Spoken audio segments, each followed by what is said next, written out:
महाराज जी राधे राधे। राधे। राधा तत्व है क्या, ये बताओ आम जनता को। तो राधा कोई और नहीं, श्री कृष्ण ही है। अगर एक ही है तो दो होने की जरूरत क्या पड़ती है? भाव दृष्टि में जब हम लीला की दृष्टि में आते हैं, जो भक्तगण प्रेमी जन जो हैं उनको ये तत्व ज्ञान सबसे मतलब नहीं रहता। उनके लिए फिर वो वृषभान राय की बेटी हैं, वो नंद बाबा के बेटा हैं, वे गैया चरा रहे हैं, मटकी फोड़ रहे हैं, वे कपड़ा चुरा रहे हैं, वो होली खेल रहे हैं, वो झूला झूल रहे हैं। ये जितनी भी लीलाएं हैं ये स्वयं के आस्वादन के लिए भी कर रहे हैं, और जो उनके प्रेमी भक्तगण हैं वे उनकी इच्छा को पूरी कर रहे हैं। वो होली खेलना, वो कंकड़ी मारना, वो मटकी फोड़ना, वो निज इच्छा से नहीं हो रहा है। वो जो उनका भक्त है वो ये चाहता है देखना। इतनों को तो यही नहीं पता लटके हुए हो तुम।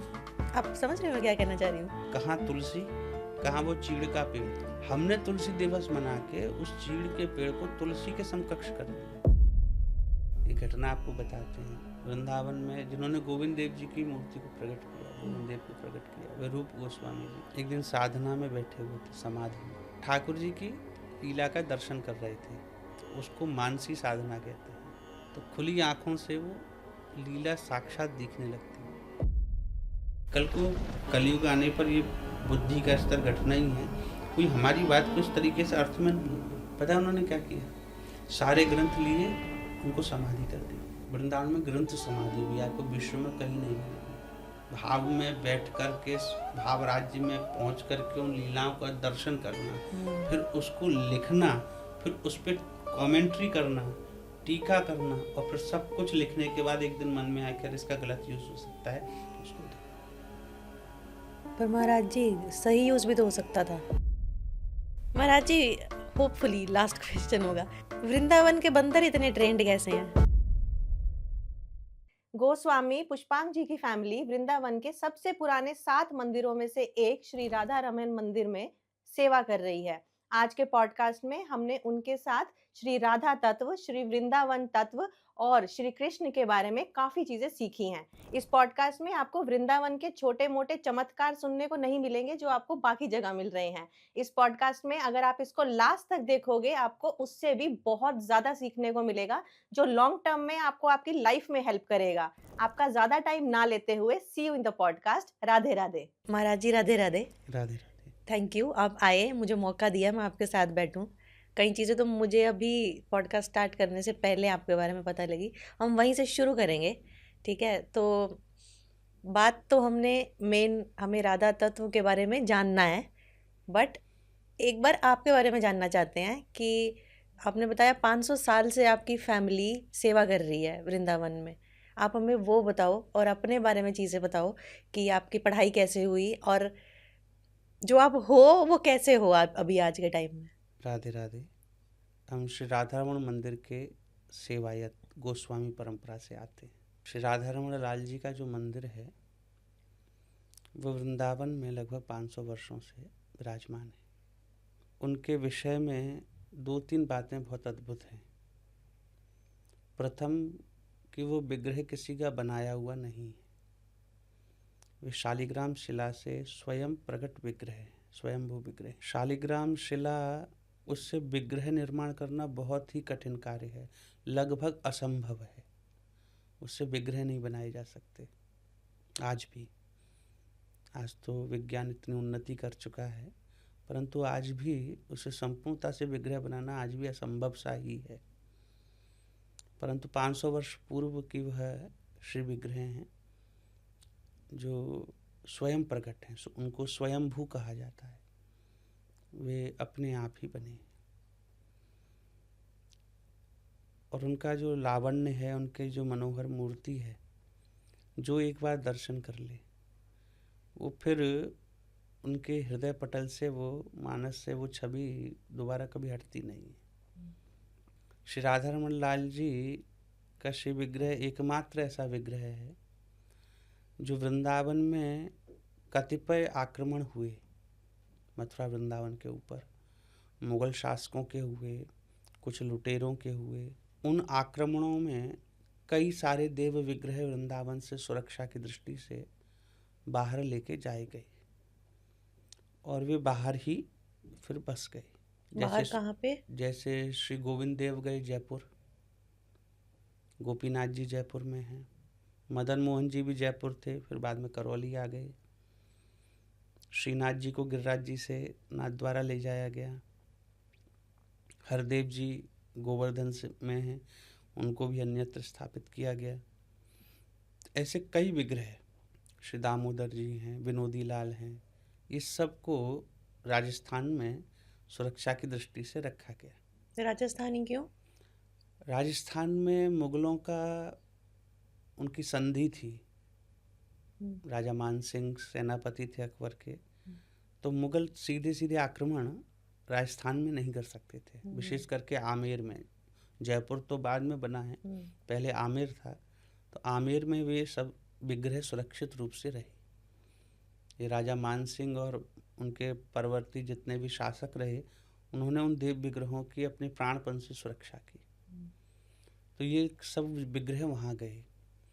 कुछ विग्रह वृंदावन से कामबन तक गए, जो ब्रज की सीमा में ही है, परंतु उस समय राजस्थान राजपूतों के राज्याधिकार में वह क्षेत्र आता था, तो वे वहाँ पे कुछ सुरक्षित रहे। बाद में स्थिति सामान्य होने पर पुनः ब्रज में अपने मूल स्थान पर वापस आए। परंतु श्रीमद् राधारमण लाल जी का एकमात्र विग्रह ऐसा है जो इतने आक्रमण कालों में भी अपने मूल स्थान को 1 इंच भी जिन्होंने कभी नहीं त्यागा। ना किसी का अटैक हुआ उनके ऊपर, और ना ही वे कभी भी अपने श्री पाठ को छोड़ करके अन्यत्र कहीं गए। तो जहाँ हैं, जिस रूप में हैं, वो 500 वर्ष से बिना हिले, बिना कहीं स्थानांतरित हुए, वो अपने मूल स्वरूप में, मूल स्थान पर ही विराजमान है। तो जो हम लोगों का परिवार है, वो राधारमणीय गोस्वामी परिवार कहा जाता है। वो लगभग 500 वर्षों से, जब से ठाकुर जी प्रकट हैं, तब से ही वे वहाँ पर सेवायत होकर के उनकी सेवा में लगे हुए। हमारी शिक्षा जो है वो वृंदावन में ही, जो संस्कृत विद्यालय हैं, उनमें हमने आचार्य की शिक्षा वहाँ तक उनसे ग्रहण की। आप वृंदावन से ही हो जी, ब्लेस्ड हो, वहीं पैदा हुए हो, कई चीज़ें आपने लाइफ में वहीं पे एक्सपीरियंस की होंगी, ठीक है। राधा तत्व है क्या, ये बताओ आम जनता को। राधा तत्व हम 2 दृष्टि से, वैष्णव संप्रदायों में 2 दृष्टि से ईश्वरीय तत्व को देखा जाता है। एक है भाव तत्व, एक है तत्व। तत्व दृष्टि में यदि हम देखें तो राधा कोई और नहीं, श्री कृष्ण ही है। श्री कृष्ण ही राधा हैं, राधिका ही श्री कृष्ण हैं। उन दोनों में रंच मात्र भी भेद नहीं। एक ज्योतिरूपे द्वेधा राधा माधव रूपकम। जैसे मानिए कि एक दिया है, उसमें बाती भी एक है, तेल भी एक है, बस उस बाती से जो लौ हैं वो 2 उग रही हैं। एक का नाम राधा है, एक का नाम कृष्ण है। अगर एक ही है तो दो होने की ज़रूरत क्या पड़ती है? 2 होने की ज़रूरत क्यों पड़ती है? 2 इसलिए होना पड़ता है कि जो उनके प्रेमी आस्वादन, जो भक्तगण हैं, एक उनके मन में जो उनकी लीला का भाव रहता है, उसको सम्यक दृष्टि प्रदान करना। दूसरा, स्वयं अपने ही रस का आस्वादन करना। कृष्ण बनकर के कृष्ण का आस्वादन नहीं किया जा सकता। जैसे कोई कहे कि मैं मिश्री का आस्वादन करना चाहता हूँ, तो मिश्री बनकर के मिश्री का आस्वादन नहीं किया जा सकता। मिश्री से भिन्न तत्व ही मिश्री का आस्वादन कर सकता है, उसके रस को, उसकी मिठास को जान सकता है। तो कृष्ण को जब अपने तत्व का, अपने रस का आस्वादन करना होता है, तो वे राधा के रूप में परिणित हो जाते हैं, द्वितीय रूप में, और फिर भी अपने रस का आस्वादन करते हैं। इसलिए राधा जी। पर मैंने ना कई लोगों को ऐसे बोलते हुए सुना है कि अगर आपको कृष्ण जी को पाना है तो आप राधा नाम का जाप करो। कोई ये नहीं बोलता कि अगर आपको राधा को पाना है तो कृष्ण नाम का जाप करो। ऐसा क्यों है, अगर एक ही हैं दोनों? दोनों एक ही हैं, और कृष्ण परम परम माधुर्य मूर्ति होकर के विराजमान है, और उन्हीं की आह्लादनी शक्ति का नाम राधा है। ईश्वर की 3 शक्तियां हैं, सतचित और आनंद, इसलिए हम उसको सच्चिदानंद स्वरूप भी कहते हैं। तो जो आनंद शक्ति है वही श्री राधिका है। ईश्वर की वह निज शक्ति जिससे स्वयं ईश्वर आनंदित होता है, तो वह राधिका तत्व है। तो हमें कृष्ण को, ईश्वर को, परम ईश्वर को यदि प्राप्त करना है, हमारा लक्ष्य ईश्वर की प्राप्ति है, तो हमें राधिका का अनुगत्य, उनका आश्रय लेना ही पड़ेगा। शक्ति और शक्तिमान मूलतः अभेद हैं। कृष्ण की शक्ति राधिका है, कृष्ण हो गए शक्तिमान और उनकी शक्ति हो गई राधिका। तो शक्तिमान को यदि पाना है तो शक्ति के माध्यम से ही उनको पा सकते हैं। इसलिए कहा जाता है कि कृष्ण को पाना है तो राधिका के भाव को धारण करके ही कृष्ण की सेवा की जा सकती है। अच्छा, उनके भाव को धारण करके। ओके। मैं ना एक चीज़ बहुत टाइम से सोच रही थी कि काशी जाने का मौका मिलता है मुझे काफ़ी बार, तो वृंदावन से ज़्यादा काशी जा पाई हूँ मैं।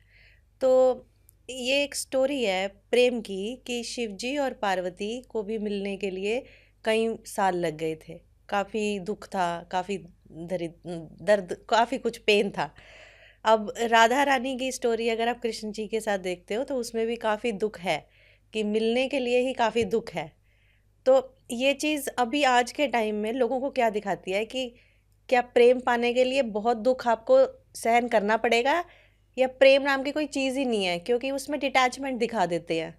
हम प्रेम को किस रूप में देखते हैं? प्रेम और काम बहुत ही लगभग सिमिलर होते हैं। लस्ट एंड लव सिमिलर होते हैं, मुझे लगता है अलग होते हैं बहुत। क्या अंतर होता है? लव इज़ डिटैचमेंट, प्रेम, लस्ट इज़ कि आपको पाना है, मेरे हिसाब से। तो वही अंतर है। काम जो है वो निज इंद्रिय सुखानुभूति के अंतर्गत आता है। काम का अर्थ है निज इंद्रियों की पूर्ति, और प्रेम का अर्थ है तत्सुखित्व भाव, कि जो प्रेमास्पद है, जो प्रेमी है, उसको सुखी करना है। वही एकमात्र लक्ष्य होता है, जहाँ अपने सुख और दुख दोनों का ही अनुसंधान नहीं होता। न उसे अपना सुख दिखाई देता है, न उसे अपना दुख दिखाई देता है। तो जो प्रेमी है वास्तव में वो कभी दुखी नहीं है। हमको वो दुख दिख रहा है क्योंकि हमारे अंदर वह प्रेम नहीं है। प्रेमी तो आनंद में रहता है। आनंद न सुख है न दुख है। आनंद का कोई विलोम भी नहीं है। आप ग्रामर में जाएंगे तो आनंद शब्द का कोई विलोम नहीं मिलेगा आपको पूरी डिक्शनरी में। आनंद के पर्यायवाची मिल जाएंगे, सिमिलर वर्ड्स मिल जाएंगे। सुखानंद, ब्रह्मानंद, केवलानंद, परमानंद, सुखानंद, प्रेमानंद, रसानंद, पर्यायवाची बहुत मिलेंगे। विलोम शब्द कभी नहीं मिलेगा। आनंद का विरोधार्थी वाचक शब्द नहीं मिलेगा। आनंद के विरोध में कोई नहीं है। सुख के विरोध में तो दुख है, पर आनंद में नहीं है। प्रेमी सदा आनंद में रहेगा, उसे न सुख है न दुख है। आपको ऐसा लगता है जो आम जनता है, जो वृंदावन, मथुरा, काशी जाती हैं, उनको अपना लक्ष्य ही नहीं पता? लगभग कह सकते हैं, भटक रहे हैं जी। और अगर उनको अपना लक्ष्य जानने हैं तो कैसे पता लगेगा? जानने के लिए जिज्ञासु होना पड़ता है। अगर आपके अंदर जिज्ञासा है तो ही आप उस तत्व को जान पाएंगे। किसी भी तत्व को, हम किसी भी विषय को, किसी भी ज्ञान को यदि प्राप्त करना चाहेंगे तो पहले उसके प्रति हमारे अंदर जिज्ञासा होनी चाहिए। तभी उसके अंदर, उसके प्रति हमारे अंदर एक भाव जागृत होगा, हमारा फोकस उस सब्जेक्ट पर होगा। यदि हमारी जिज्ञासा ही नहीं है, हम केवल मथुरा, काशी, वृंदावन, अयोध्या रील बनाने जा रहे हैं, तो वो हमारा लक्ष्य ही नहीं है। तो ना उसको प्रेम की प्राप्ति होगी, ना सेवा की प्राप्ति होगी, ना तत्व की प्राप्ति होगी। वो अपने लक्ष्य तक जिस कारण भूत गया उसका वो लक्ष्य पूरा हो जाता है, वो चल देता है। आपको एक बताएं कि वृंदावन तत्व कैसे प्राप्त होता है। हाँ, प्लीज बताओ। आज से लगभग 450 वर्ष पूर्व वृंदावन में एक आचार्य हुए श्री जीव गोस्वामी जी महाराज। उनके कुछ शिष्य वृंदावन से पैदल दक्षिण यात्रा पर गए, दक्षिण भारत के जितने तीर्थ हैं, देव मंदिर हैं, उनके दर्शन के लिए। तो वे जब दक्षिण में आए तो तेलंगाना में, वर्तमान में जो तेलंगाना प्रदेश है, यहाँ पर एक गांव में वो निकल रहे थे। उन्होंने देखा एक ब्राह्मण एक कुएं के पास दातुन कर रहा है और पद गा रहा है, सखी हो श्याम रंग रंगी। उनको बड़ा आश्चर्य हुआ कि इस वृंदावन से इतनी दूर तेलंगाना जैसे देश में, जहाँ भाषा ही अलग है, विषय ही अलग हैं, ऐश्वर्य में जहाँ दक्षिण का पूजा पद्धति, भाव पद्धति ऐश्वर्य प्रधान हो, वहाँ इस प्रकार माधुर्यमय भावों को लेकर के एक कौन व्यक्ति बैठा हुआ है और ब्रज भाषा में, ब्रज वृंदावन की भाषा में पद गा रहा है, और वो भी राधा रानी के सखियों के, कि सखी हो श्याम रंग रंगी। तो उन्होंने उनका परिचय लिया, फिर अपनी दक्षिण यात्रा कंप्लीट की और वापस वृंदावन आए। अपने गुरु के पास गए, जीव गोस्वामी जी ने उनसे सब विषय पूछे कि आपकी यात्रा कैसी रही, उनके सब वर्णन सुनाया। उन ब्राह्मण का भी वर्णन उन्होंने किया। तो उन्होंने एक पत्र लिखा, उसमें एक श्लोक आता है कि अनाराध्य राधा पदाम्भोज युग्मम मदाश्रित वृंदा टवी तत्पदांकः असंभाष्य तदभाव गंभीर चित्तान कुतश्याम सिंधो रसस्यावगाह। मतलब क्या हुआ इसका? कि जिन्होंने कभी श्री राधा गोविंद के युगल चरणार बिंदों का आराधना नहीं की हो, अनाराध्य राधा पदाम्भोज युग्मम, कभी राधा गोविंद के चरणों की सेवा जिसने कभी की ना हो, और मदाश्रित वृंदा टवी तत्पदांका, और उन्हीं के, उन राधा गोविंद के ही आश्रयभूत स्थल वृंदावन में जो कभी विचरण नहीं किया हो, असंभाष्य तदभाव गंभीर चित्तान, और यहाँ के ब्रजवासी वैष्णव आचार्य जनों के समक्ष बैठ करके गंभीर चित्त हो करके, उसमें एक मेंशन है गंभीर चित्तान, इस तत्व को हल्के फुल्के में न लेकर के, केवल एक चमत्कारों से भरी हुई कहानी न सुन करके, समझ के, या केवल एक प्रेम प्रसंगों की लीला न समझ करके, इस ईश्वरीय लीला को गंभीर चित्त हो करके,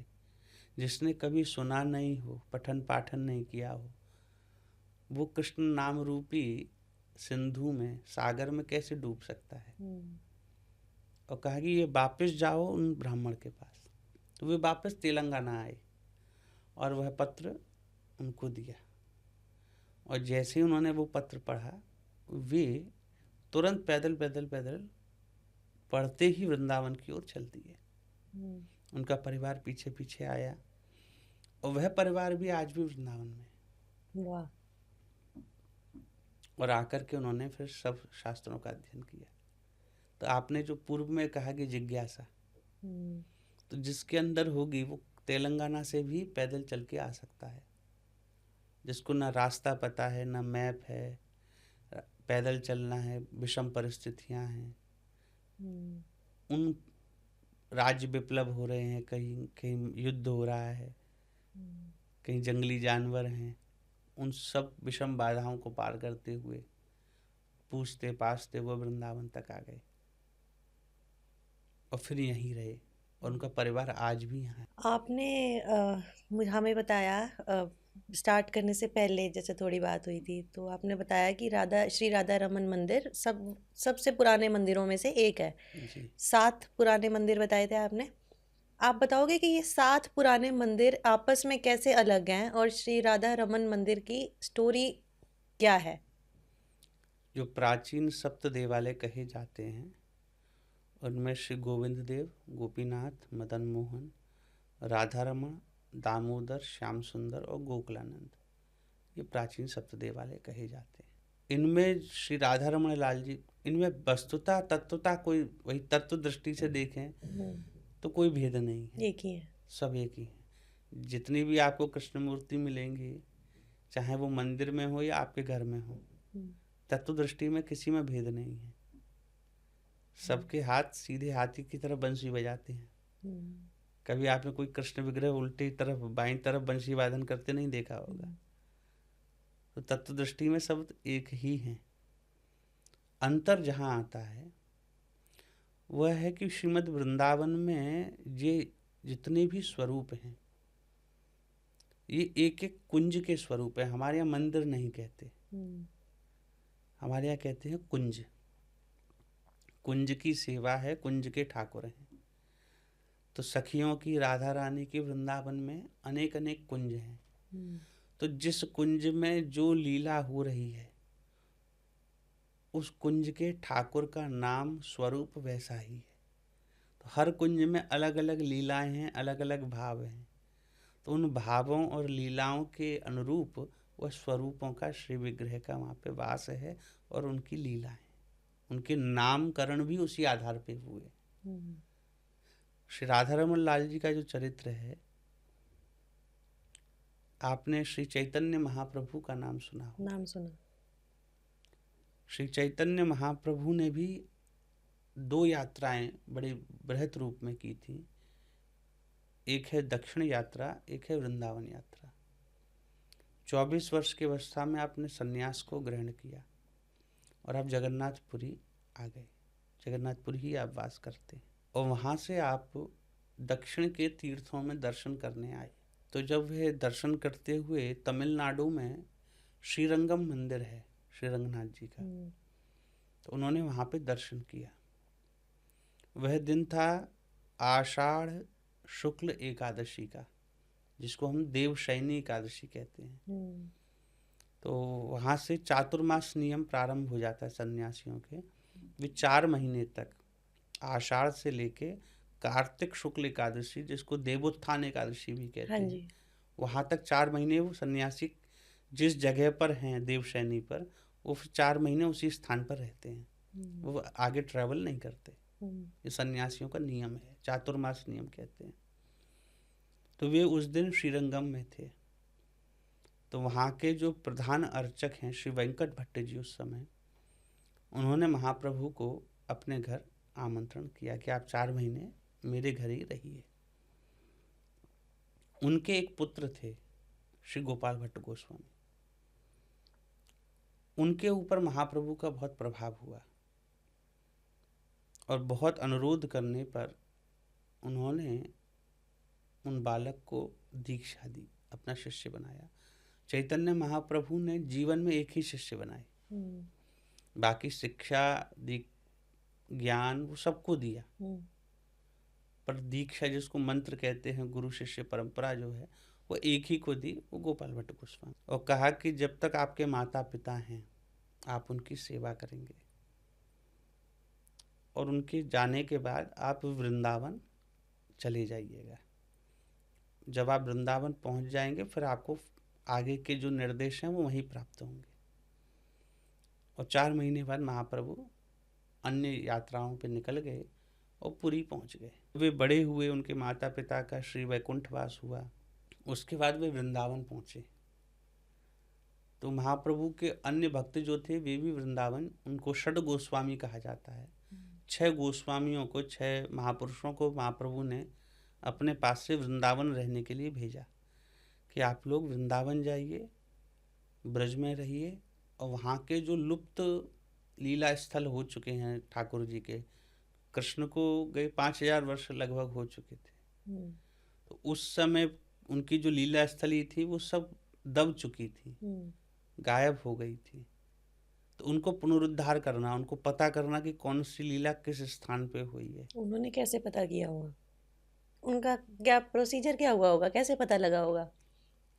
अब आप ये समझिए कि वे केवल भक्त ही नहीं थे, आर्कोलॉजिस्ट भी थे, पढ़े लिखे थे सभी। आप ये समझिए कि उस समय का जो बंगाल प्रांत था, आप बंगाल को आज के मैप में देखें तो झारखंड, बिहार, उड़ीसा, बंगाल, बंगाल मतलब अभी अपने भारत में जो है, और बांग्लादेश, असम, ये पूरा बृहत्तर क्षेत्र बंगाल कहलाता था, बिहार भी पूरा। उस बंगाल के जो प्रधानमंत्री और वित्त मंत्री थे, वे महाप्रभु की शरण में आए और सब कुछ त्याग करके, केवल एक कॉपिन और एक धोती पहन करके, बहिर्वास पहन करके, सब कुछ त्याग करके वृंदावन चले गए। इतने बड़े एम्पायर का प्रधानमंत्री और वित्त मंत्री, सब कुछ छोड़, इंद्र जैसा वैभव जिसका हो, वो एक पल में सब कुछ त्याग करके और वृंदावन आकर के रहने लगे। उन लोगों ने वहाँ के पुरातत्व की खोज की। उन्होंने बाकायदा, जैसे कोई आर्कोलॉजिस्ट खुदाई करके पुरानी चीज़ों को निकालते हैं, पुरानी वस्तुओं को, पुरानी सभ्यताओं को, ऐसे उन लोगों ने वृंदावन और ब्रज में जगह जगह खुदाइयाँ की, जो हमारे विवरण पुराणों में थे कि भाई आप वृंदावन जाएंगे, ब्रज में जाएंगे तो इस स्थान से इतने मील आगे चलेंगे तो ये लीला स्थल पड़ता है। वो पुराणों में उसका डिस्क्रिप्शन था, पर भौतिक स्थान पर वह वस्तु नहीं थी, विग्रह नहीं थे। तो कहाँ गए, उनकी खोज की, ब्रजवासियों से पूछा, पता लगाया, और फिर उन स्थानों की खुदाई की और वे विग्रह वहाँ से प्राप्त किए, और फिर उनको पुनः संस्कारित कर मंदिर बनवाए और उनकी सेवाओं को सुचारू रूप से स्थापित किया, जो आज हैं। जैसे वृंदावन में गोविंद देव प्रकट किए रूप गोस्वामी ने। वहाँ एक विशाल मिट्टी का टीला था, गोमा टीला बोलते थे, गैया उस पर चरने जाती थी। तो उन्होंने पता लगाया कि ये योग पीठ है वृंदावन का, या योग पीठ जो है अब उस जगह टीला बन गया है मिट्टी का। तो उस टीले की उन्होंने खुदाई करी और वहाँ से गोविंद देव को प्राप्त किया। वह मूर्ति श्री कृष्ण के परनाती राजा वज्रनाभ के द्वारा बनवाई गई थी। फिर कालांतर में वही गोविंद देव जयपुर पधारे, जो आज भी जयपुर राजमहल में विराजमान है ठाकुर। और रूप गोस्वामी ने भूमि में से खोद के निकाले। ऐसे बहुत सारे विग्रह, कोई कुंड में छुपे थे, कोई किसी पेड़ के नीचे थे। आपको लगता है अभी भी कुछ छुपे होंगे जो शायद पता नहीं लगा होगा? बहुत, अभी भी बहुत हैं, क्योंकि ब्रज मंडल का आर्कोलॉजिकल दृष्टि से उतना कहें कि उतना शोधन नहीं हुआ। अंग्रेजों ने जितना किया था वे करके चले गए, उसके बाद भारतीय पुरातत्ववेत्ताओं ने उतना ध्यान नहीं दिया। आपको क्या लगता है अंग्रेजों ने क्यों कर लिया? उनको क्या मिला करके? अंग्रेजों ने, आप समझिए, बहुत कुछ प्राप्त किया। क्या प्राप्त किया? मथुरा कला बोली जाती, मूर्ति कला के दो ही स्कूल बोले जाते हैं, Gandhar school of art and Mathura school of art. तो गांधार की प्रतिमाएं तो अफगानिस्तान में थी, मथुरा स्कूल ऑफ आर्ट के कोई प्रतिमा नहीं थी। अंग्रेजों ने मथुरा में खुदाई करवाई, सौंक के टीला में, छाता में, सब जगह, और खूब सारी उन्होंने बुद्ध की, जैनियों की प्रतिमाएं वहाँ से प्राप्त की। यहाँ तक कि कुषाण वंश के राजा कनिष्क और हविष्क, उनकी विश्व में एक ही प्रतिमा है, वो भी मथुरा से प्राप्त हुई, जो सेंट्रल एशिया से आए थे। पर ये प्रतिमाएं अगर अंग्रेजों को मिल रही हैं तो उससे उनको क्या मिला? वो तो लूटने में लगे हुए थे। भारतीय नहीं, वो अभी भी यहीं मथुरा में सुरक्षित हैं। अच्छा जी। वो कुछ प्रतिमाएं ही लेके जा पाए, बाकी प्रतिमाएं आज भी मथुरा संग्रहालय में सुरक्षित हैं। ये यहाँ से मुझे ना एक चीज़ अभी ध्यान आई है कि काशी में मैं नहीं देखती अंग्रेज़ों को आए हुए, काशी में नहीं दिखते। अगर आए हैं तो वो फ़ोटो लेने आते हैं। वृंदावन में अंग्रेज़ उस भाव को फील कर रहे होते हैं, नाच रहे हैं, गा रहे हैं, वही चीज़ वो बन जाते हैं वृंदावन में आके। तो इसका यही कनेक्शन है, क्या कनेक्शन है कि अंग्रेज़ राधा तत्व को जीने के लिए वृंदावन आते हैं, पर काशी शायद उस पर्पस से नहीं जाते। काशी जाते हैं बस घूमने, कि सबसे पुराना शहर है, फोटो खींच के आएंगे। ऐसा है, अंग्रेज वृंदावन में, ब्रज में कई प्रकार से आते हैं। वे घूमने भी आते हैं और फिर घूम करके जब यहाँ के लोगों से मिलते हैं, उस लिटरेचर को पढ़ते हैं, देखते हैं, तो वे अपने भौतिकवादी सभ्यता और संस्कृति से ऊब चुके होते हैं। तब उनको वो पढ़ कर के पता चलता है कि ये भी एक जीवन जीने का एक अलग वे ऑफ लाइफ है, आर्ट ऑफ लिविंग एक अलग तरीके से। वो उससे प्रभावित होते हैं और फिर उस प्रकार को जीना प्रारंभ करते हैं। जबकि भारत में ही, भारत के लोग ही, अब हम कह शायद पढ़ना भूल गए। सही बोल रहे हो। वे अपनी संस्कृति को, सभ्यता को जानना भूल गए हैं। वे पश्चिम की दौड़ में लगे हैं। युवा पीढ़ी जो है विशेष करके वो पश्चिम की ओर जाना चाह रही है, और पूर्व जो पश्चिम के लोग हैं वे आगे ही हैं भौतिकवादी परंपरा में। वे उससे ऊब चुके हैं। उनको ठहराव चाहिए, एक शांति चाहिए, एक पर्पस चाहिए। वो उनको यहाँ आके प्राप्त होता है और यहाँ के लोग वहाँ जाने की प्रयास करते हैं, किसी तरह वीज़ा लग जाए, हाँ जी, किसी तरह जॉब मिल जाए। वे अपनी लगी हुई जॉब छोड़ करके, सब बिजनेस बंद करके, और वे यहाँ आकर के ब्रजवासियों के घर से रोटी मांग मांग के खा करके जीवन व्यतीत करते थे। वे कोई आलीशान बंगला, महल, अटारी कुछ नहीं बनाते। एक छोटी सी सामान्य झोपड़ी में भी रह करके पूरा जीवन व्यतीत कर देते हैं। सेवा करते हैं, भाव है उनमें। केवल अंग्रेजों में नहीं, कई भारतीय भी आते हैं, परंतु वे कम हैं उस मात्रा में। देखें, श्री राधा रानी जी और पार्वती माँ में क्या डिफरेंस है? कोई डिफरेंस नहीं, वो भी एक ही हैं। तत्व दृष्टि में सब एक हैं। जैसे आप कहें कि आपके परिवार में कई सारी स्त्रियां हैं, उनमें क्या डिफरेंस है? डिफरेंस तो है। किस बात का? अब दो बहनें लगा लो, अलग होती हैं, स्वभाव अलग है दोनों का। तत्व दृष्टि से, स्त्री तत्व की दृष्टि से। अच्छा, नहीं वो तो सिमिलर है।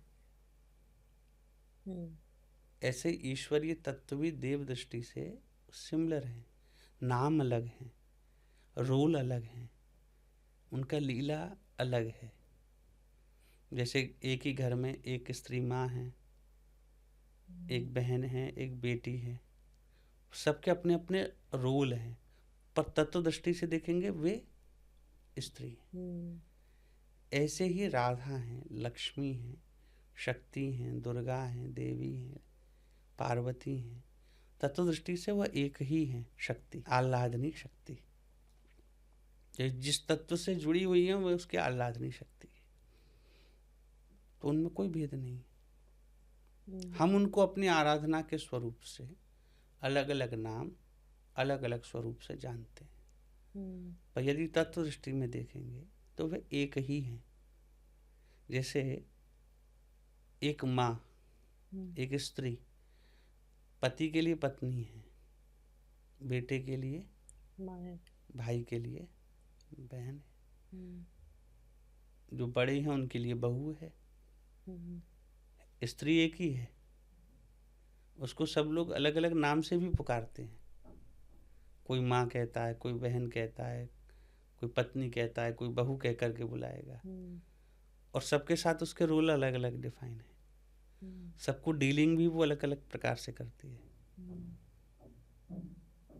तो आपको ऐसे लगता है कि सनातन धर्म में जैसे इतने सारे देवी देवता हैं, है ना, और काशी में जाओ एक अलग माहौल है, वृंदावन जाओ एक अलग माहौल है, जो आम इंसान है उसको इतने डिफरेंस से ये जानने को मिलता है कि सारा ब्रह्मांड तुम्हारे अंदर ही है। अब तुम किस वाले पे फोकस कर रहे हो? क्या तुमको, अब एक इंसान का बिहेवियर होता है, वो वृत्ति होती है ना, तुम्हारी चित्त कैसी है ना, उस हिसाब से वो एक्टिवेट होती है। कोई कोई अगर थोड़ा एग्रेसिव होगा तो वो शायद शिव जी और हनुमान जी की भक्ति में लीन हो जाता है। कोई शांत इंसान होगा वो राधा रानी और कृष्ण जी के भक्ति में लीन हो जाता है। सब कुछ तुम्हारे अंदर ही है, कौन सा एक्टिवेट करते हो, ऐसे है? नहीं, ऐसा नहीं है। हम्म, प्रथम बात तो ईश्वरीय स्वरूपों में भेद करना ही नहीं चाहिए कि शिव अलग हैं, कृष्ण अलग हैं, विष्णु अलग हैं, राम अलग हैं। शास्त्र कहते हैं इस प्रकार जो भेद दृष्टि को रखता है वो ईश्वर के शास्त्र की दृष्टि में वो अपराधी है। इनमें भेद ही नहीं है। पर जैसे जो शिव जी की आराधना करता है उस इंसान का स्वभाव ना अलग बन जाता है, और जो कृष्ण जी की आराधना करता है वो शांत वो इंसान देवता होता के है। तत्व हैं। हम्म।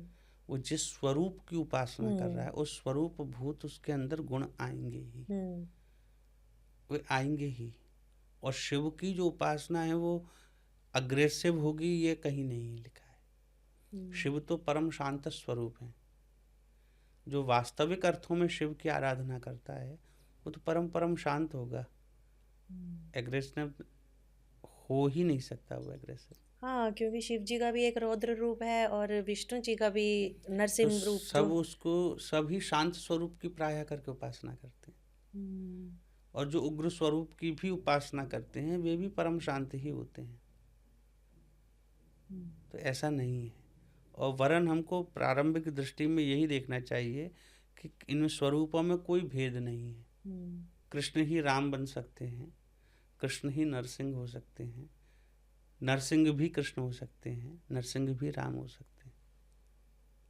तो इनमें कोई भेद नहीं है। आप सड़क पर चलते हैं जब, तो सामने देखेंगे आसपास अपने, तो कोई आपको मोटा दिखेगा, कोई पतला दिखेगा, कोई लंबा, कोई छोटा, कोई गोरा, कोई काला। अब नाना प्रकार के भेद मिल जाएंगे।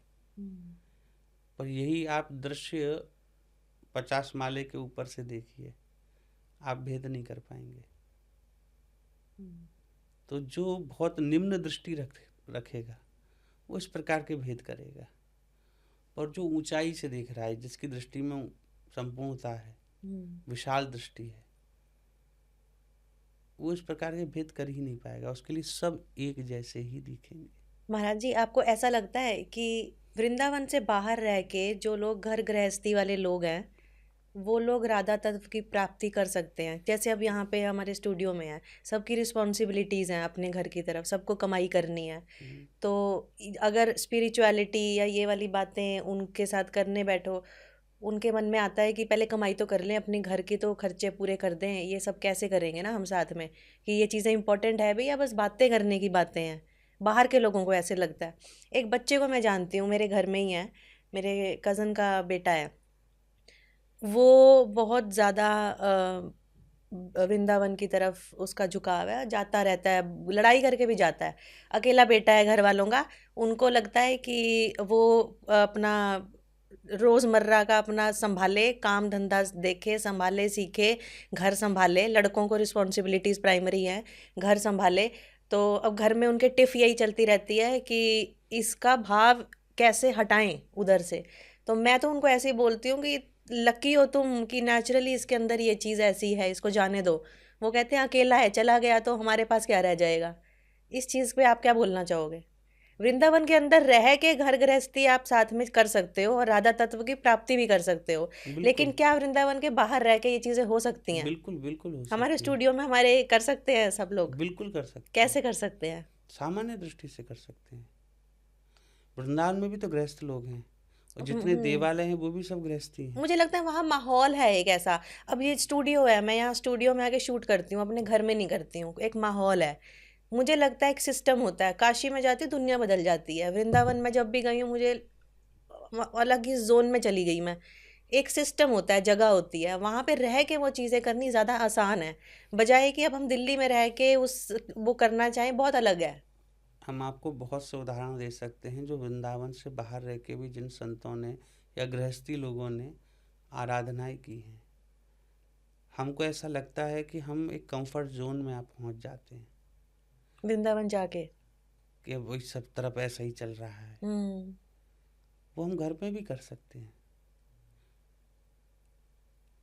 हमको बहुत सारी चीज़ें ईजी हो जाती हैं धाम में पहुंच करके, वो धाम की कृपा से। हाँ जी। पर अगर हम वही दिनचर्या घर गृहस्थी में भी रहते हुए दिल्ली बम्बई कहीं पे भी रह के फॉलो करें, तो हमको वही आनंद भजन का अपने घर में भी बैठ के आ सकता है, और आता है। कई कई भक्त साधक गण हैं, हम ही जानते हैं, दिल्ली में कई भक्तगण हैं, वे जॉब करते हैं पूरा, और अपने घर में बैठ के भजन भी करते हैं। कोई शो ऑफ नहीं है, पर वे करते हैं, उनको खूब आनंद रहता है। कई लोग ट्रैवलिंग, उनके जॉब ऐसी है उनमें ट्रैवलिंग बहुत है, वो ट्रैवलिंग भी करते हैं, भजन करते हैं, अपना साधन करते हैं, चिंतन करते हैं, ध्यान करते हैं, और उनको कोई दिक्कत नहीं है।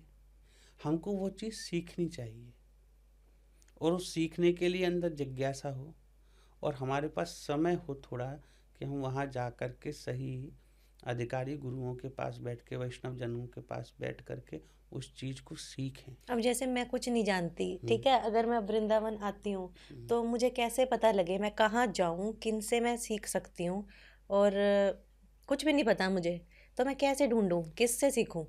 सबसे प्रथम आप शास्त्रों का अध्ययन करिए। आप अगर वृंदावन धारा की ओर आना चाहते हैं, श्रीमद् भागवत उसका अध्ययन करिए। शास्त्र हमारी दृष्टि को बहुत क्लियर कर देते हैं। गुरु या कोई भी जन अगर 1% भी माने, हो सकता है बायस हो जाए, अपने शिष्यों को लेके पक्षपाती हो जाए, हो सकता है, मानव देह है, कभी भी कुछ भी संभव है। तत्व दृष्टि में तो नहीं, पर एक सामान्य दृष्टि में कह रहे हैं। पर शास्त्र कभी बायस नहीं हो सकते।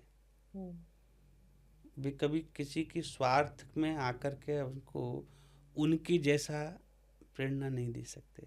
शास्त्र हमेशा सत्य की प्रेरणा देंगे। शास्त्र से बढ़ के कोई गुरु नहीं है। शास्त्रों का अध्ययन करिए, उनमें जहाँ आपको चीज़ें समझ में न आए, फिर जाकर के अधिकारी जन जितने भी हैं, वैष्णव जन हैं, जो उस विषय के मर्मज्ञ हैं, उनको जाकर के पूछेंगे। और जब आप जिज्ञासु हो जाते हैं, ईश्वर आपके साथ है, वो आपको वास्तविक स्थान पर ले ही जाएगा। आपकी प्रकृति आपको सही स्थान पर ले जाएगी। आपको स्वयं जाके लगेगा कि हाँ, मेरी वाइब यहाँ पर मैच हो रही है, तो आप उस स्थान पर स्वतः ही चले जाएंगे। आपको कोई रास्ता बताने वाला नहीं होगा, ना आप पूछेंगे, आप स्वयं पालेंगे। गुरु भी ईश्वर ही होता है। भक्ति भक्त भगवंत गुरु, चतुर नाम वपु एक। कहा गया कि 4 रूपों में ईश्वर साथ में रहते हैं, भक्त के रूप में, भगवान के रूप में, गुरु के रूप में, और भक्ति अर्थात शास्त्र के रूप में। इन 4 रूपों से ईश्वर ही कृपा करता है। यदि हम ईश्वर को जानने की जिज्ञासा रखते हैं, उसको पाने की जिज्ञासा रखते हैं तो। और सामान्यतः सभी लोग अपने अपने इष्ट की प्राप्ति कर सकते हैं, कहीं भी रह के। वृंदावन को हम केवल एक भौतिक स्थान के जैसे, शहर के जैसे यदि देखेंगे तो अपराध होगा। वृंदावन अचिंत्य है, वृंदावन नित्य है। नित्य शब्द उनके साथ प्रयोग किया जाता है जो कभी नष्ट ना हो। नित्य कभी एक सीमा में बंध के नहीं रहता। जहाँ आप भजन करने बैठेंगे वृंदावन का चिंतन करके, वो आसन, वो क्षेत्र ही वृंदावन हो जाएगा। आपको जो आनंद, जो खुशबू आपको वृंदावन जाके मिल रही थी, आप उसे अपने घर में प्राप्त कर सकते हैं। आपको वही आनंद आएगा, आपको वही सुगंध आएगी। पर आपका डिवोशन, आपका समर्पण, आपकी एकाग्रता वो वृंदावन में होनी चाहिए, तभी मिलेगी। हम आजकल मेहनत करना भूल गए हैं। पेशेंस लेवल बहुत कम हो चुका है। हमको लगा हमने आज हाथ में माला झोली ली है, हमने आज एक बार नाम रटा है तो बस तुरंत हमारे सामने ठाकुर जी प्रत्यक्ष हो जाने चाहिए और हमसे ही पूछे ठाकुर जी कि बताओ भैया हम आपकी क्या सेवा करें, फिर हम अपनी विश लिस्ट जो है उनके आगे रखते हैं। तो स्वार्थ के वशीभूत होकर के यदि आप भजन करेंगे वो कभी आपको मिलेंगे नहीं। उनको पाने के लिए यदि आप चाहेंगे तो तुरंत मिल जाएंगे। मोह को कहाँ ढूंढे बंदे, मैं तो तेरे पास में, ना में मंदिर ना में मस्जिद, ना काबे कैलाश में, ना हूँ कौन हो क्रिया कर्म में, ना ही जोग विराग में, खोजी हो तो तुरंत ही मिली हैं पल भर की तलाश में। पल भर में मिल जाएंगे, पर अगर खोजी हो, सही तरीके से खोजी हो, उसमें अपनी सुख की वासना नहीं हो। वृंदावन में जो भक्ति का स्वरूप है उसके विषय में कहते हैं कि अन्याभिलाषिता शून्यम ज्ञान कर्माद्यनावृतम आनुकूल्यन कृष्णानुशीलनम स भक्ति उत्तम। कृष्ण सेवा के अतिरिक्त, राधा गोविंद के, राधा रमन लाल की सेवा के अतिरिक्त आपके मन में और कोई इच्छा नहीं होनी चाहिए। आपको लगता है इस पोजीशन पे आने के लिए लड़कियों के लिए भी लड़कों के लिए भी दोनों के लिए आपके पास सफिशिएंट अपनी रिस्पॉन्सिबिलिटीज़ फुलफिल करने के लिए रेडी होने चाहिए आप? लड़के इतने तो इस मार्ग पे ये भी नहीं सोच के जा पाते कि घर कौन संभालेगा, कहते भक्ति में चले जाएंगे, पैसे कहाँ से कमाएंगे। ये मैं आपको रियलिटी बता रही हूँ जो शहरों में है। अगर पैसा ही कमाना है हमें तो फिर हम भक्ति की ओर जा ही क्यों रहे हैं। वो जाना भी अगर चाहते हैं वो भी तंग है, पर फिर भी उनको उनके ऊपर वो सोसाइटल रिस्पॉन्सिबिलिटी है, तू घर का लड़का है, तू पैसे कमा के लाएगा, घर चलेगा कैसे नहीं। तो एक लड़के को मैं जानती हूँ जिसने संन्यास लिया था और वो चला गया था, बाकी लड़कों ने उसको ये सुनाना शुरू कर दिया था कि रिस्पॉन्सिबिलिटी से भाग गया। हम अपनी दृष्टि से उसको देखते हैं, उसकी दृष्टि से उसको नहीं देख रहे। हमको लग रहा है कि हम रिस्पॉन्सिबिलिटी निभा रहे हैं तो सामने वाले को भी निभानी चाहिए। हमने ऐसा किया है, हम ऐसा आसपास सोसाइटी में देखते हैं तो हमको भी ऐसा ही करना चाहिए, उसको भी ऐसा ही करना चाहिए। ये कहाँ लिखा है? माता पिता की सेवा आवश्यक है। और हमने आपको पूर्व में भी कहा, जब चैतन्य महाप्रभु ने गोपाल भट्ट गोस्वामी को दीक्षा दी, वे भी उनके साथ जाने को तत्पर हो गए। उन्होंने मना कर दिया कि जब तक माता पिता हैं उनकी आप सेवा करेंगे, उनके जाने के बाद ही आप वृंदावन आएंगे। तो रिस्पॉन्सिबिलिटी तो है, माता पिता की सेवा तो करनी है। तब तक आप अपने अंदर प्रैक्टिस बना के रखिए। प्रेम जो है समर्पण मांगता है, त्याग मांगता है, तो आप घर में रह करके उस त्याग की भावना को सीखिए। थोड़ा समय दीजिए, अपने जो आपके माता पिता के जो दायित्व हैं उनको पूरा करिए, अवश्य पूरा करिए। हम किसी को भी सलाह नहीं देते, ना कभी कहते हैं कि घर छोड़ करके सब कुछ आ जाओ। ऐसा कहीं नहीं है कि घर छोड़ने से ही मिलेंगे। आप घर में रह के भी अन्याभिलाषिता शून्य हो सकते हैं कि आपके मन में कोई डिजायर नहीं है। ये डिजायर ना होना और काम न करना, ये दो अलग चीजें हैं। आप काम कर सकते हैं, आप जॉब कर सकते हैं, बिजनेस कर सकते हैं, पर उसमें आपका अट्रैक्शन नहीं होगा।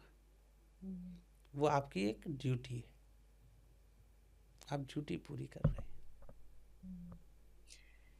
महाराज जी, आपने ना शुरू में बोला काशी मोक्ष प्राप्ति के लिए जाते हैं और वृंदावन प्रेम प्राप्ति के लिए जाते हैं।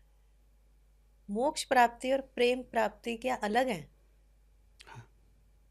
पर अभी आपने बोला कि प्रेम प्राप्ति तब होती है जब आप त्याग और समर्पण करते हो, क्या वो ही मोक्ष प्राप्ति नहीं होती? नहीं। मोक्ष प्राप्ति क्या होती है और प्रेम प्राप्ति क्या होती है, थोड़ा डिफरेंस बताओ। मोक्ष हो जाता है कि अपने कर्तृत्वाभिमान से मुक्त हो जाना।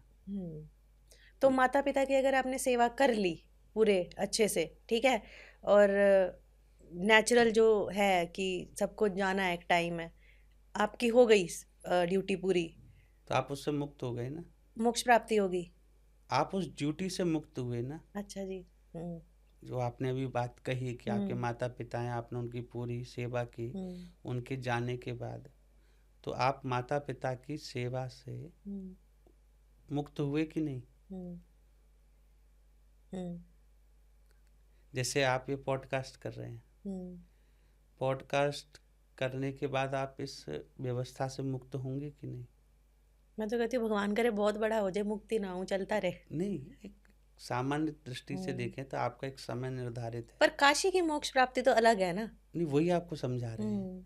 तो आप एक कार्य को जब पूरा कर लेते हैं हम्म। तो उस क्या कहते हैं, कार्य से मुक्ति हो गई। जीवन मरण के उससे मुक्ति होगी। मुक्ति नहीं, जीवन मरण से तो मुक्ति बहुत बहुत बात की बात है। ये किसी और ने भी कहते बता हैं कि जीवन मृत्यु हो जाने के बाद मुक्त हो गए, नहीं। हम्म। मुक्ति का अर्थ है हमने अपने कर्तृत्वाभिमान से मुक्त होना है। हम्म। ये देह मैं हूँ, हम्म। इस अभिमान से मुक्त होना, ये मोक्ष है। हम्म। और ये बात कहने में जितनी आसान है, होना उतना बहुत कठिन है। हम्म। कि मैं अपने आप को देह ही ना मानूं, ये बॉडी ही ना मानूं। हम्म। कहना बहुत आसान है, हाँ जी। पर होना बहुत कठिन है। कोई बिरला ही ऐसा मुक्ति को प्राप्त करता है। हम्म।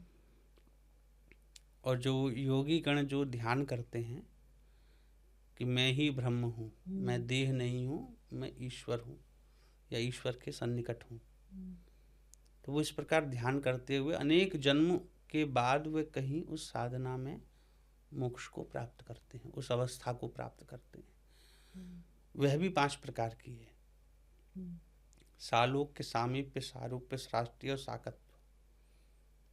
तो इनमें भी भेद है, डिफरेंस, कि उसका स्वरूप ईश्वर के जैसा, उसकी जिसका वो ध्यान कर रहा है उसके जैसा स्वरूप हो जाएगा, उसका लोक मिल जाएगा, उसके पास रहने को मिल जाएगा, वैसा ही हो जाएगा या उसमें लीन हो जाएगा।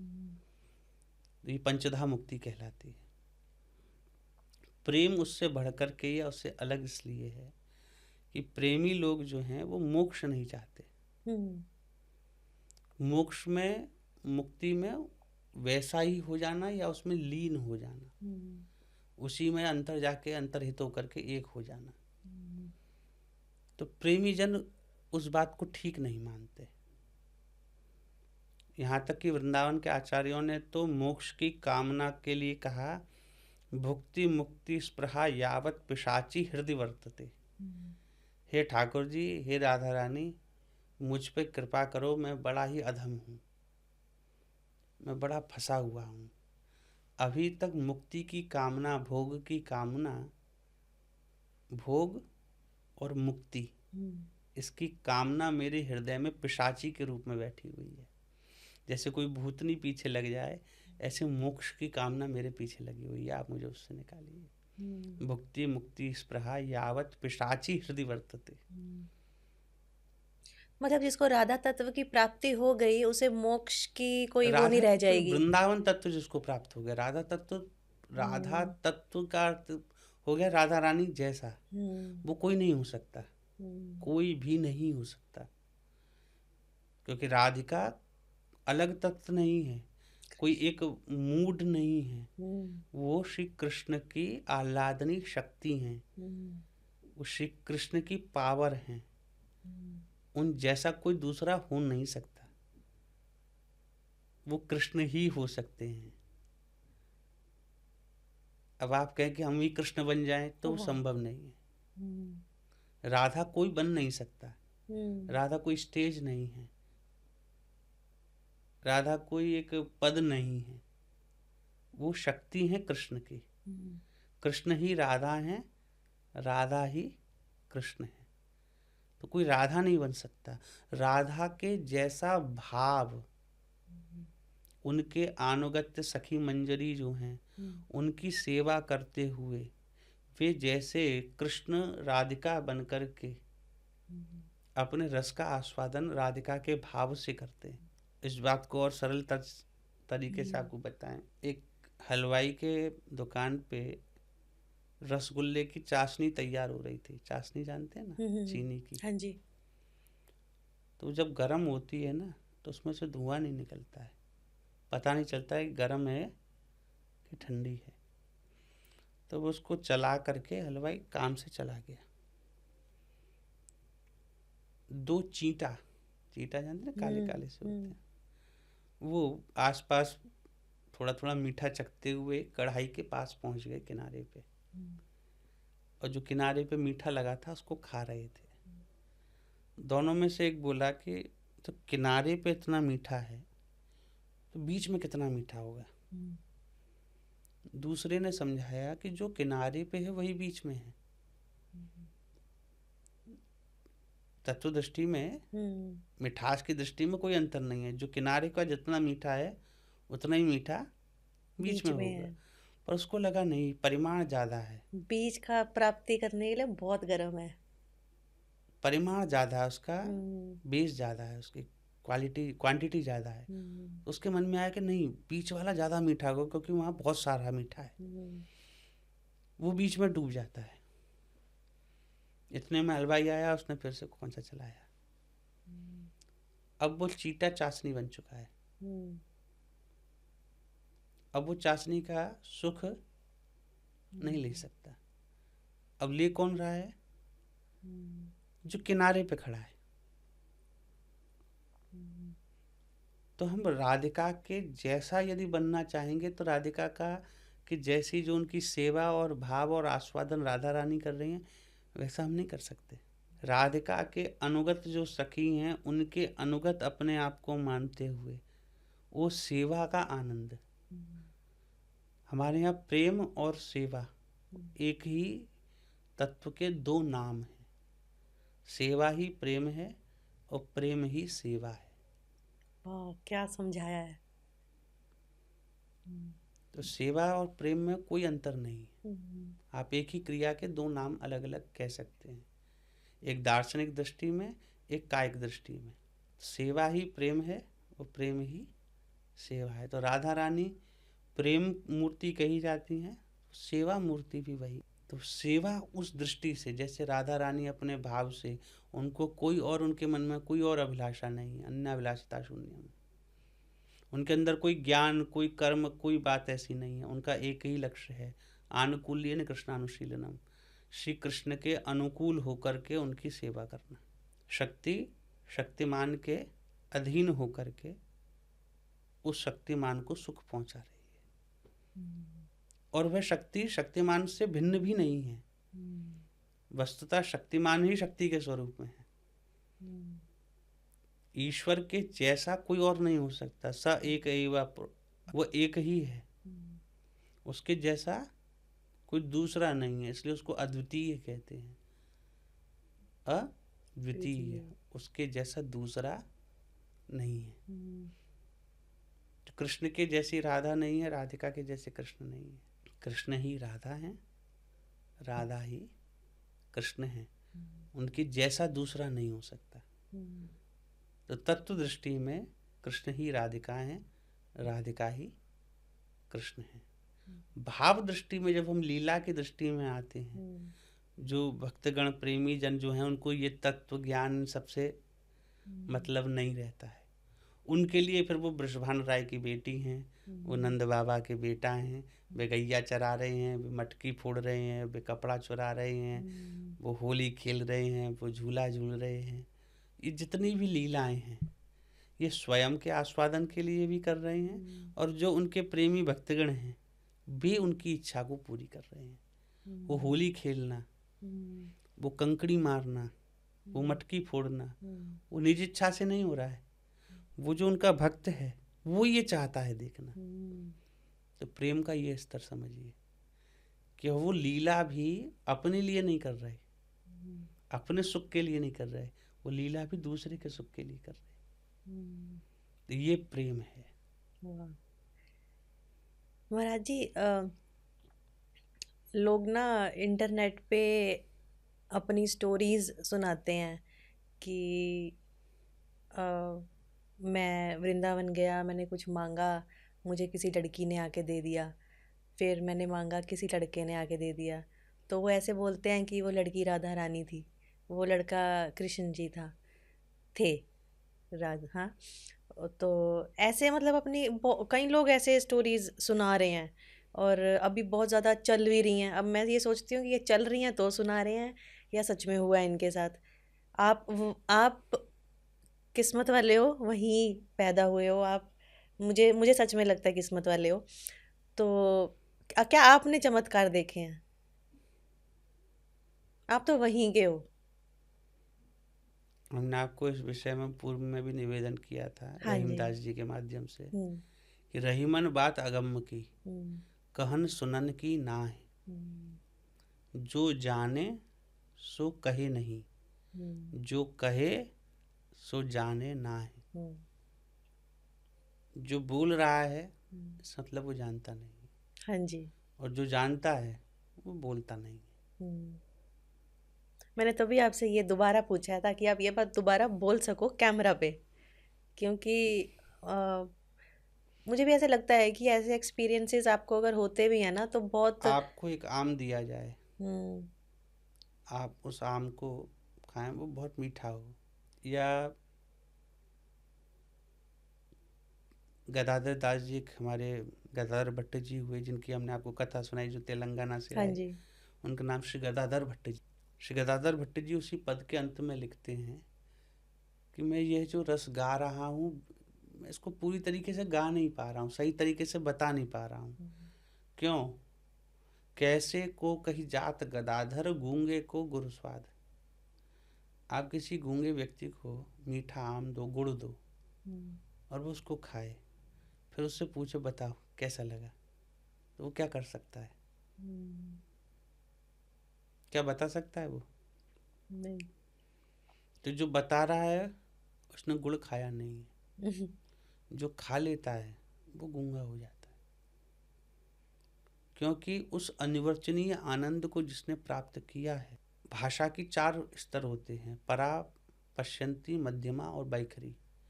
हम लोगों का जो पृथ्वी पर हम लोग जो हैं, ये बैखरी भाषा के बैखरी स्तर पर हैं, जहाँ शब्द और शब्द का अर्थ बहुत साम्यता प्रतीतमय होता है,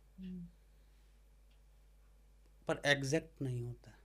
हम उसको संकेत के रूप में उसके अर्थ को जानते हैं, एक संकेत मात्र से या अपने पूर्व स्मृति के अनुभव के आधार पे। वो बैखरी काल है। और यह जितने भी अनिर्वचनीय आनंद तत्व हैं, ये सब पराभाषा के हैं, जहाँ गूंगे की भाषा गूंगा ही समझ सकता है, और उसको कोई समझने वाला नहीं है। सामान्य दृष्टि में उसको पागल ही कहा जाएगा, हम अपने दृष्टि से देखेंगे तो, परंतु वे पागल नहीं है, वो गूंगा हो चुका है, वो अनिर्वचनीय है, आनंद को प्राप्त कर चुका है, वो बताने की स्थिति में नहीं है। क्योंकि वो उस मिठास को, आपको आम खिलाएं, आप कहें आम बहुत मीठा है, तो कैसा मीठा है आप उसको डिफाइन कर सकते हैं? जो आप आम खा रहे हैं, उस आम की मिठास को आप डिस्क्राइब कर सकते हैं कि वो आम की मिठास कैसी है?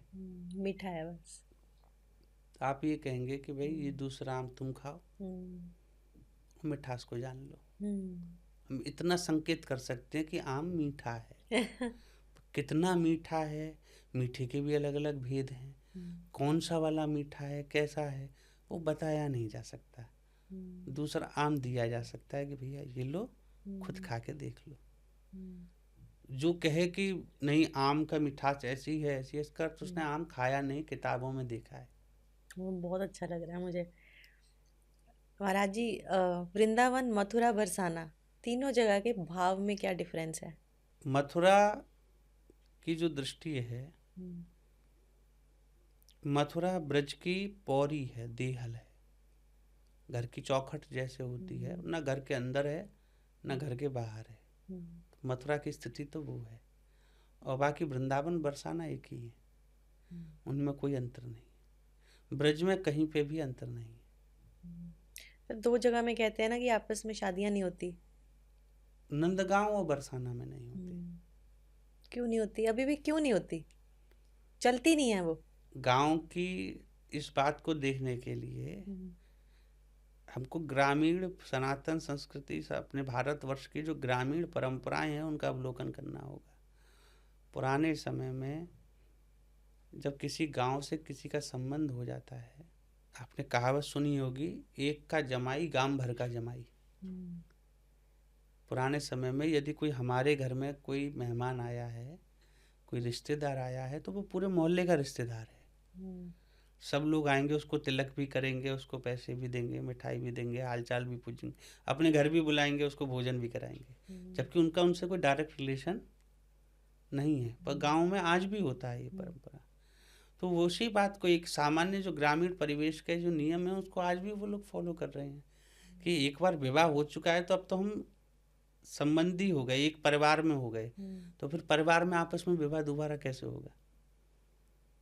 पर अगर किसी लड़के और लड़की को एक दूसरे को पसंद आ गई, वो करना चाहते हैं, हुआ है कभी ऐसे? नहीं, कभी नहीं। आज तक दोनों स्थानों के बच्चों ने ये मर्यादा आज तक बना के रखी है। 5000 वर्षों से आज तक आपस में विवाह नहीं किए। वाह। एक परिवेश, एक संस्कृति, एक संस्कार, ये जब बच्चों को प्रारंभिक काल से दिए जाते हैं तो ये चीज़ें बनी रहती है। संस्कृति संस्कारों से ही बनती है। यदि हमारे संस्कार क्षीण हो जाएंगे, हमारी संस्कृति भी क्षीण हो जाएगी। तुलसी दिवस मनाना कब से शुरू हुआ बताइए? 4-5-10 सालों में। कोई सामान्य यदि बुद्धि वाला व्यक्ति होगा तो वो सोचेगा ये ठंड में, इतनी भीषण जाड़े में तुलसी की पूजा, तुलसी बांटने का कार्य जो करते हैं, ये किया जाता है बरसात में। कि जब पौधे अगर दिए जाएं तो दूसरा अपने घर में लगाए, वो पुष्पित पल्लवित भी हो। सामान्यतः वर्षा के समय पे हाँ, आप बरसात देखेंगे, में तुलसी, हाँ, तुलसी नहीं, जित कोई भी सामान्य पौधे हैं, वृक्ष हैं, वो प्रायः करके बरसात के मौसम में ही लगाए जाते हैं। उसको पानी भी अच्छा मिले, जड़ में पकड़ भी उसकी अच्छी हो जाए मिट्टी में, तो फिर वो आगे तक ग्रो भी अच्छा करते हैं वो। हाँ जी। आप वो काम ठंड में कर रहे हैं। क्यों हो रहा है ये पिछले 10 साल में ऐसे? अभी वो एक झंडा लेके लोग चले हैं, उसके पीछे सब डंडा लगा के बैठे हुए हैं। ठीक है। तो ये होता है शास्त्र से दूर होकर के जाना। जैसे आपने कहा ना, किसी को दिख गए, किसी को चमत्कार हो गया, किसी ने कह दी तुलसी दिवस ही मना लो। क्रिसमस को ट्री को हमने तुलसी के बराबर समकक्ष खड़ा कर दिया। कहाँ तुलसी, कहाँ वो चीड़ का पेड़। ठीक, हमने तुलसी दिवस मना के उस चीड़ के पेड़ को तुलसी के समकक्ष कर दिया। अब वो तुलसी और क्रिसमस ट्री दोनों इक्वल हो गए। तो ये हमारी बेवकूफ़ी है। नहीं नहीं, इक्वल तो कहाँ से हो गए? आप देखिए, अगर पॉलिटिकल साइंस को पढ़ेंगे तो हमेशा अपने से बड़े प्रतिद्वंदी से चुनाव लड़ा जाता है। आपने उसके खिलाफ पर्चा भर दिया, आपको मालूम है आप हार जाओगे, आपको घर के आदमी भी वोट नहीं देंगे, पर प्रतिद्वंदिता अर्थात उसके बराबर की सीट आपको मिल गई,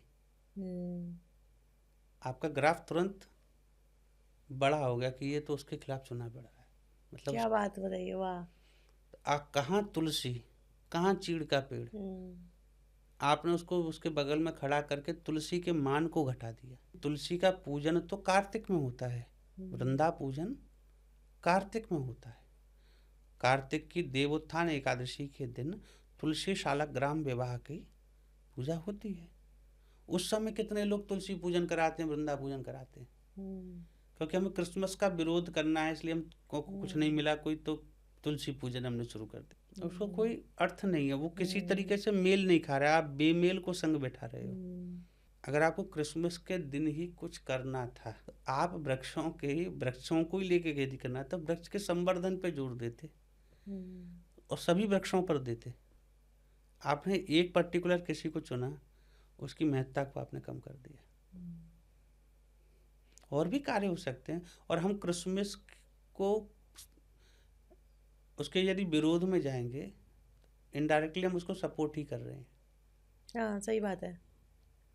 हमें विरोध मत करिए, मत मनाइए, वो अपने आप चला जाएगा। आप रेड लाइट पे जाते हैं, आपके पास गाड़ी पे मांगने वाले आते हैं, आप कुछ नहीं देते, वो एक बार देखता है, 2 बार देखता है, आप फिर आगे चल देता है, दूसरे से मांगता है। आप उसको एंटरटेन नहीं करेंगे, वापस चला जाएगा। तो ये एंटरटेनमेंट हो गया। आप उसे झगड़ने लग जाओ तो वो, और जब तक रेड लाइट नहीं होगी जब तक आपसे झगड़ते वहीं खड़ा रहेगा। अगर आज हमें अपने ही भारतवर्ष में ये बताने की जरूरत पड़ रही है कि ये काम नहीं पर करना है, महाराज जी कुछ लोग तो ना फिर तो भेड़ चाल में चलते हैं कुछ लोग, और भारत में बहुत होता है ऐसा। तो वो भीड़ चाल क्यों है? संस्कारों की कमी। संस्कारों की कमी है। संस्कार कहाँ से आते हैं? बाजार से तो खरीद के आते नहीं है। उसमें कमी किसकी है? माता पिता की, घर की। तो हम समस्या के मूल पर फोकस नहीं कर रहे, हम उसको और जटिल बनाने का प्रयास कर रहे हैं। हमने उसको वृंदावन पूजन में लगा दिया। अब घर वाले समस्या को लेके बैठे हैं कि बच्चा घर पे समय नहीं दे रहा। समाज बनता है परिवारों से। अब परिवार जो है समाज की इकाई है। हम परिवारों को पुष्ट नहीं करेंगे तो समाज पुष्ट नहीं हो सकता। से झंडा लेकर के चलने पे, रील बनाने से समाज पुष्ट नहीं होते। समाज को पुष्ट करने के लिए परिवार के स्तर पर काम करना होता है। माता पिता का संस्कारी होना आवश्यक है। नहीं तो पुत्र जो है वो तो कोरा घड़ा है, उसको मिट्टी है, उसको जैसा सांचा में रखेंगे वो वैसा ढल जाएगा। उसमें बच्चे की गलती नहीं है, माँ बाप की गलती है। उनको ध्यान देना चाहिए। वे जब खुद ही संस्कारित नहीं है, आज के समय में कोई घर के बड़ों की बात नहीं मानता। कहानी इस विषय में कई लोग सुनाते हैं। एक उदाहरण के रूप में, एक बच्चा जो है बड़ा हो गया, उसकी शादी हो गई, पत्नी ने कहा ये कि बूढ़े पिताजी हैं, इनके संग हमने रह नहीं सकते, इनको वृद्धाश्रम छोड़ जाओ। तो बोले पिताजी चलो आपको हरिद्वार घुमा लाते हैं। दोनों ट्रेन में बैठे, एक स्टेशन आया, बोले यहीं उतर जाते हैं, यहीं से बस मिलेगी, पास में पड़ेगा। एक सुनसान सा स्टेशन, उस पर बिठा करके बोले आप रुको, मैं भी रिक्शा वगैरह लेके आता हूँ, आप यहाँ बैठो। और उसका लक्ष्य था कि मैं बिठा के निकल जाऊँ, फिर अपने आप पिताजी देखते रहेंगे। पिताजी के पास से जैसे ही वो बच्चा जाने लगा, पिताजी पहले तो जोर से हंसे और फिर रोने लगे। था तो पुत्र ही। वो वापस लौटा, उन्होंने कहा आप पहले हंसे फिर रोए। बोले मैं जानता हूँ तू मुझे यहाँ छोड़ करके जा रहा है, मैं तेरी चालाकी समझ गया इसलिए हंस रहा हूँ, और रो इसलिए रहा हूँ कि मैं भी अपने पिता को यहीं पर इसी स्टेशन पे ऐसे ही छोड़ के गया। तो आज जो परिवार, आज जो समस्या हमारे सामने खड़ी है, आज से 40 साल पहले इस समस्या के जन्मदाता भी हम ही हैं। 40-50 साल पहले के, कि हमने भौतिकता को चुना, हमने सामाजिक संस्कृति के ताने बाने को छोड़ा, हमने बच्चे के जन्मदिन के दिन अष्टचिरंजीव की पूजा या सत्यनारायण की कथा या हवन जो भी घर में होता था उसको छोड़ करके बर्थडे पार्टी मनाना शुरू कर दिया कि हमको सोसाइटी में दिखाना है कि हम कितने एलीट हैं। हमें अपने ही संस्कार, अपने ही संस्कृति से घृणा हो गई, और वो हमारे सामने परोसा गया वो इन चीज़ों को, चलचित्रों के माध्यम से, वीडियोस के माध्यम से, पिक्चर्स के माध्यम से, नाना प्रकार के साधनों से। तो हमारी संस्कृति को ख़त्म करने के लिए ही ये कुचक्र रचा गया और हम उसमें फंस गए। तो आप किसी चक्र में फंसे हैं, चक्रव्यूह में फंसे हैं, तो उससे निकलने के सही साधन को आप पुनः उस पर वापस लौटेंगे, आप चक्र से निकल जाएंगे। जिस रास्ते से चक्रव्यूह में घुसा जाता है वही उसके लौटने का रास्ता भी होता है। अभिमन्यु का आप ध्यान करिए, वो जिस रास्ते से घुसा था उसके पीछे पीछे हर रास्ते को वो बंद करते गए थे, क्योंकि चक्रव्यूह से निकलने का रास्ता भी वही है। तो वो सारे रास्ते बंद करते चले गए, अंत में चक्रव्यूह के अंदर अभिमन्यु को घेर लिया गया। तो हम सब उस अभिमन्यु की तरह घिरे हुए हैं। वो भी निकलना वापस नहीं जानता था और हम भी वापस निकलना नहीं जान रहे हैं, या जानते हैं तो निकलना नहीं चाह रहे हैं। मुझे लगता है महाराज जी जानते ही नहीं है।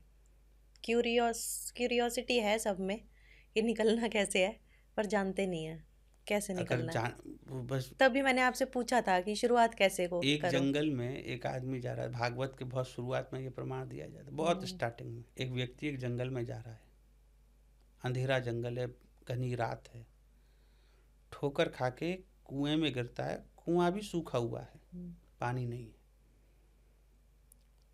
कुएं के पास में से एक पेड़ है, उस पेड़ की एक शाखा, एक डाल बहुत अंदर तक कुएं में गई हुई थी, तो गिरते हुए उसके हाथ में डाल आती है, वो डाल को पकड़ लेता है, तभी बिजली कड़कती है। तो उसकी रोशनी में वो देखता है कि उस कुएं के नीचे एक अजगर बैठा हुआ है अंदर सूखे तल में। वो उसकी ओर देख रहा है कि मेरा भोजन लटका हुआ है, ये गिरेगा, मैं इसको खा लूंगा। फिर आदमी ऊपर देखता है, जिस डाल को उसने पकड़ा हुआ है उस पर एक शहद का छत्ता है। उसके हिलने से शहद की 2-4 बूंद गिर रही हैं, और जिस डाल को वो पकड़ा हुआ है उसको 2 चूहे काट रहे हैं। एक सफ़ेद चूहा है, काला चूहा है, वो दोनों उसको धीरे धीरे काटने पे भी लगे हुए हैं। उस व्यक्ति को क्या करना चाहिए? क्या वो डाल को पकड़ के ऊपर आ जाए, ये पकड़ के वहीं लटका रहे? कोशिश तो करनी चाहिए, पर कैसे आएगा ऊपर? डाल को तो पकड़ा हुआ है, पकड़ पकड़ के ऊपर आ सकता है, ऊपर आना चाहिए, पर नहीं करता। वो सोचता है चूहों को काटने में तो बहुत समय लगेगा, जब तक मैं हिला हिला के शहद के 2-4 बूंद तो चाट लूं। बिजली एक स्थायी तो होती नहीं, हिलाता रहा, अंदाजे में बूंद गिरती रही, वो उसको चाटता रहा। चूहों ने डाल काट दी, वो शहद के छत्ता को लेकर के कुआं में गिर गया। अजगर ने शहद के साथ उसको खा लिया। वही हमारी स्थिति है। हम भी तनिक से सुख के लिए, तनिक से भोग के लिए हम वहाँ अटके हुए हैं। चाहें तो हम उसको पकड़ के उस कुएं से बाहर निकल सकते हैं, अजगर से भी मुक्त हो जाएंगे और मरने से भी मुक्त हो जाएंगे, पर हम आते नहीं। मैं बताऊं असली चल क्या रहा है अभी आम मोस्ट एवरेज लोगों के साथ। सबसे पहले तो लोगों को अपने लक्ष्य की क्लैरिटी है ही नहीं, पता ही नहीं। उनको यही नहीं पता कि वो लटके भी हुए हैं। मैं आपको ये बताती हूँ, अगर रियलाइज हो जाए कि लटके हुए हैं, उसके बाद उनको ये नहीं पता कि अब ऊपर भी कैसे, किस तरह से पकड़ पकड़ के, टेक्निक नहीं पता कैसे जा सकते हैं। और अगर टेक्निक कोई सिखा दे, अभी आजकल पॉडकास्ट के मीडियम से सीख पा रहे हैं कई चीज़ें जो मुझे भी नहीं पता थी। टेक्निक अगर पता भी लग जाए, पर एक विजुअल एक गुरु होना चाहिए ऊपर, जो ध्यान रखे कि तुम गलत ना कर जाओ कुछ, तो सही तरीके से चढ़ो। तो वो चीज़ें लोगों को पता ही नहीं है, ऐसे ही फंसे हुए हैं। उनको आधों को तो इतनों को तो यही नहीं पता लटके हुए हो तुम। आप समझ रहे हो मैं क्या कहना चाह रही हूँ? लोगों के उद्धार के लिए, उनको सही रास्ता दिखाने के लिए बहुत से लोग, प्रकृति इस कार्य में लगी हुई है,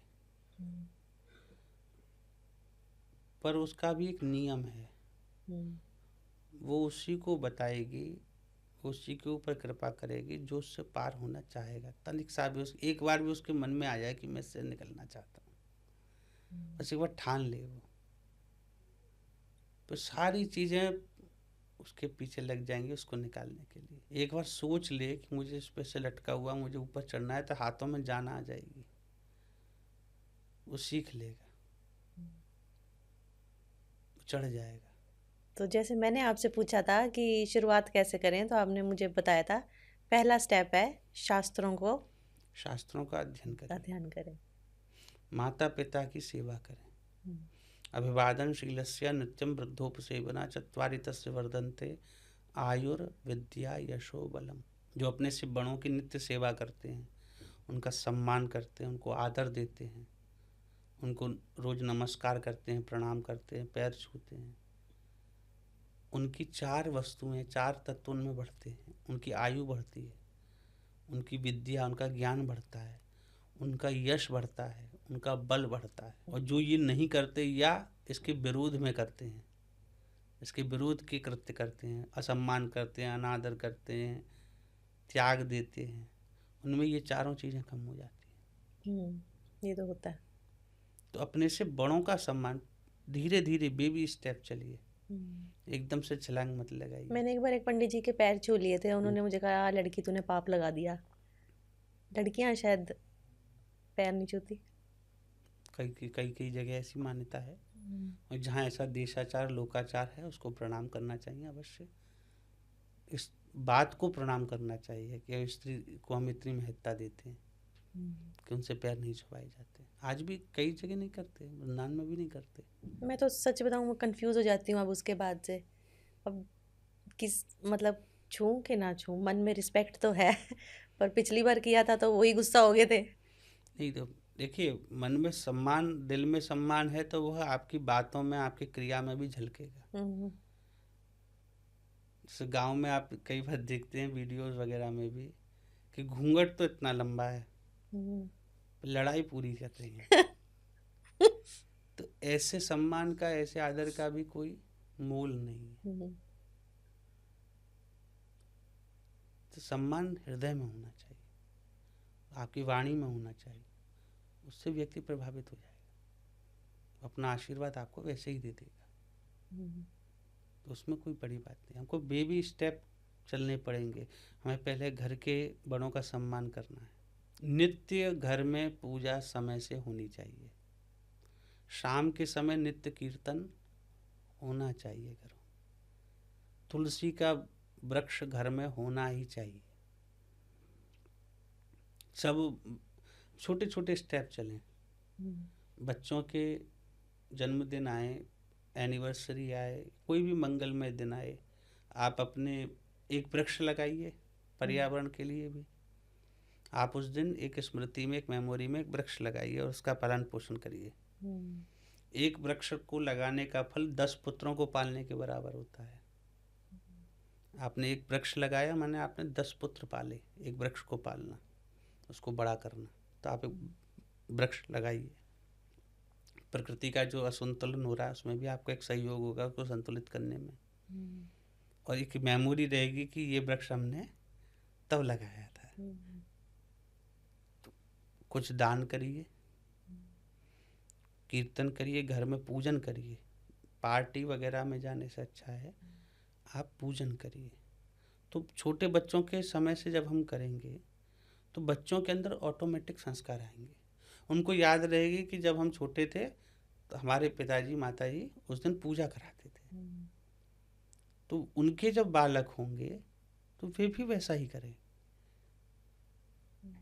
क्योंकि देख करके सीखा जाता है। घरों में बहुत सी बातें सिखाई नहीं जाती, देख के सीखते हैं बालक, वो परंपरा हो जाती है।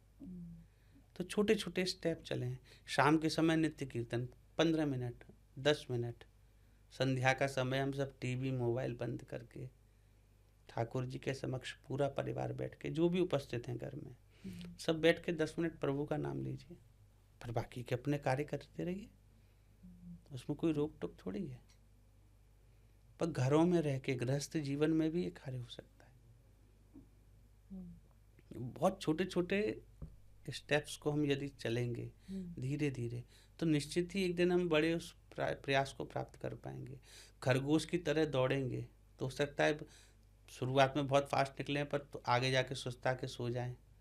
पर कछुए की तरह अपने धीरे धीरे कदमों पर निरंतरता को रखेंगे तो रेस हम ही जीतेंगे। यात्रा में मंजिल तक हम ही पहुंचेंगे। तो धीरे धीरे चलिए। समाज में, परिवार में एकदम से बदल नहीं सकते, पर धीरे धीरे धीरे धीरे करके बदलेंगे। खाना पीना पहनना, धीरे धीरे बदलाव लाएंगे। आप अपने अंदर स्वयं चेंज को देखेंगे, परिवार अपने अंदर खुशहाली को देखेगा और वे महसूस कर सकते हैं। ये तो खुद को, जब तक खुद आम नहीं खाएंगे तो उसकी मिठास कैसे जानेंगे। महाराज जी, अगर वृंदावन जा रहा है कोई नया इंसान, उसको नॉलेज नहीं है इतनी, तो किस तरह से वहाँ दर्शन करने चाहिए? कि एक जैसे काशी जाते हैं तो कहते हैं कि पहले, सबसे पहले आपको अनुमति लेनी होती है काल भैरव बाबा से, आपको वहाँ के दर्शन करने होंगे। उसी के बाद आप विश्वनाथ मंदिर जाओ और एक फॉर्मेट है ना, तो तभी आपके दर्शन पूरे होते हैं। जैसे अगर वैष्णो देवी जाते हैं तो कहते हैं ऊपर भैरव बाबा के दर्शन करोगे तभी पूरे होंगे। तो वृंदावन में क्या ऐसा कुछ है सिस्टम? वृंदावन में आप आए, पहले यमुना जी को स्नान करें, यमुना जी को पूजन करें, यमुना जी को ध्यान करें। बाकी बाद आप मंदिरों में जाएं, किसी भी मंदिर में जाएं, किसी में भी जाइए, जहाँ आपकी इच्छा हो, जहाँ आपकी श्रद्धा हो। वहाँ जाइए, हम्म, कहीं भी दर्शन करिए। वृंदावन में सब एक ही हैं, कोई अलग नहीं है। आप कहीं भी जाइए, सब राधे राधे कहते हुए ही मिलेंगे। हम्म, वहाँ तो हॉर्न नहीं बजता है। हम्म, जिस सड़क पे आप चल रहे हैं, रिक्शा आ रहा है, मोटर कार आ रही है, बाइक आ रही है, तो वो आपको हटाने के लिए हॉर्न नहीं बजाएंगे, वो राधे राधे बोलेंगे, लोग हट जाएंगे, गाड़ी चली जाएगी। महाराज जी, राधे राधे और राम राम जी में क्या फर्क है? कोई अंतर नहीं है। तो वृंदावन अगर आके कोई राम राम जी बोलता है? बिल्कुल बोलिए। हम्म, तुलसीदास जी वृंदावन आए, ठाकुर जी के दर्शन किए, उन्होंने कहा कहूँ छवि आपकी, भले बने हो नाथ, तुलसी मस्तक तब नभै, धनुष बाण लो हाथ। बोले मैं आपके राम रूप में दर्शन करना चाहता हूँ। ठाकुर जी ने राम रूप धर लिया। कित मुरली कित चंद्रिका, कित गोपिन को साथ, अपने जन के कारणे कृष्ण भय रघुनाथ। तो आज भी वो मंदिर है जहाँ अच्छा जी, ठाकुर जी राम रूप में बैठे हुए हैं, धनुष बाण लेके। क्या नाम है उस मंदिर का? तुलसी राम दर्शन। हम्म, आज भी वहाँ राम जी के रूप में ठाकुर जी की पूजा हो रही है। ईश्वर में कहीं भेद नहीं है। हम्म, भेद तो हम अपनी इंसानी दृष्टि में, बहुत छोटी दृष्टि में करते हैं। ईश्वर तत्व, ईश्वर एक ही है, हम्म, हम उसको अलग अलग नामों से जानते हैं। एकम सत्यम विप्रा बहुधा वदंती, सत्य एक ही है, तत्व एक ही है, हम्म, विद्वान लोग उसको अलग अलग अलग अलग नाम से जानते हैं। हम्म। महाराज जी, क्योंकि मुझे मौका मिला ना, मैं पूछना चाहती हूँ आपसे कि जो मैंने अपने घर के एक बच्चे के बारे में आपको बताया था, उस बच्चे को और उसके माँ बाप को आप क्या एडवाइस देना चाहोगे? बालक को तो यही कहेंगे कि प्रथम माता पिता की सेवा करें, उनकी आज्ञा लें, और जब भी वृंदावन आना हो, बिना माता पिता की आज्ञा के बिना वृंदावन ना आए। उनको बता के, उनसे आज्ञा ले करके, अच्छा हो उनको साथ में लेके ही आए। खुद तो दर्शन कर रहे हैं, उनको भी दर्शन कराएं, उनका भी भाव परिवर्तित होगा। पर बिना माता पिता की आज्ञा अनुमति के नहीं, बड़ों की आज्ञा होना आवश्यक मतलब लड़ाई करके ना जाए। है। नहीं, जो भक्ति मार्ग पर चल रहे हैं वो किसी को कष्ट नहीं देते। यदि कोई हमारी वजह से दुख पा रहा है तो हमारा भजन नहीं बन सकता। ये घटना आपको बताते हैं। वृंदावन में जिन्होंने गोविंद देव जी की मूर्ति को प्रकट किया, गोविंद देव को प्रकट किया, वे रूप गोस्वामी जी एक दिन साधना में बैठे हुए थे, समाधि में, और ठाकुर जी की लीला का दर्शन कर रहे थे। तो उसको मानसी साधना कहते हैं। तो खुली आंखों से वो लीला साक्षात दिखने लगती है। तो आपके आसपास क्या चल रहा है उससे आपको पता ही नहीं रहता है। आप दूसरा कोई व्यक्ति देखेगा तो उसे लगेगा कि वो आपको देख रहे हैं, पर वास्तव में आप वहाँ होते हुए भी नहीं होते हो, आप कहीं और ही हो लीला में। तो वृंदावन में बैठे हुए थे रूप गोस्वामी, गोवर्धन में लीला चल रही है, वो वृंदावन में बैठे बैठे उस लीला का दर्शन कर रहे हैं, आनंद ले रहे हैं। वहाँ कोई हास्य विनोद की लीला हुई ठाकुर जी की, उसको देख के उन्हें भी हंसी आ गई। ठाकुर जी कैसी हंसी ठिठोली कर रहे हैं गोपियों के संग, राधा रानी के साथ। ठीक उसी समय एक कृष्णदास नाम का वैष्णव आया। वो थोड़ा श्याम वर्ण था उसका, थोड़ा अंग भी उसके टेढ़े मेढ़े थे।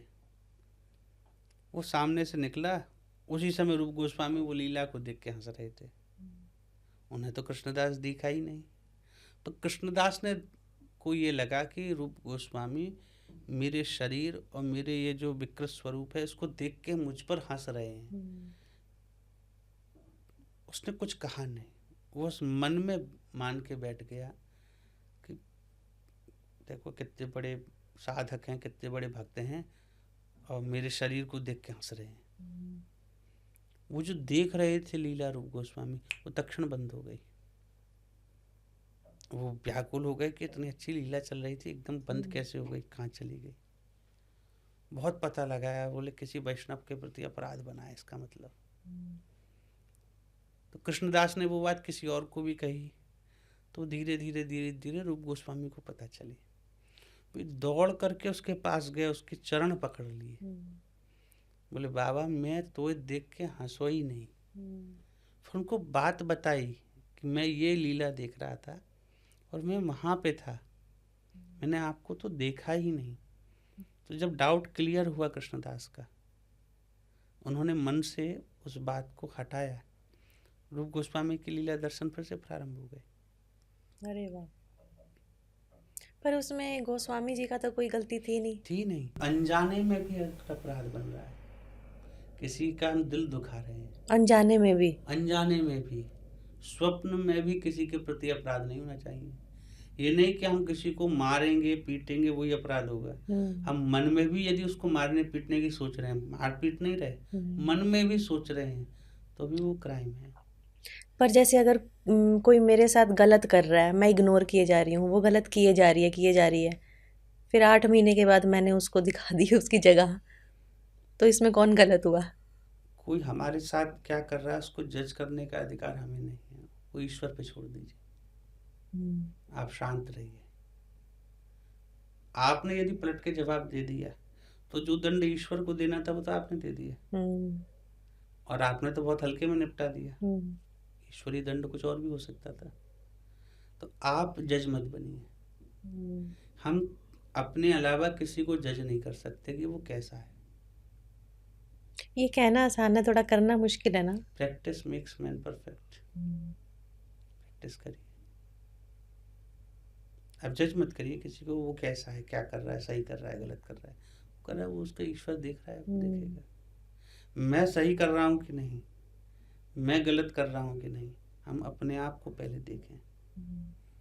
हम क्या करते हैं, दूसरों के पहले गलतियों को देखते हैं, अपनी गलतियों पर हमारा ध्यान नहीं। मैंने मेरी पे भी ध्यान दिया था, मैं कुछ ऐसा कर रही हूँ कि ये मेरे साथ ऐसे कर रही है।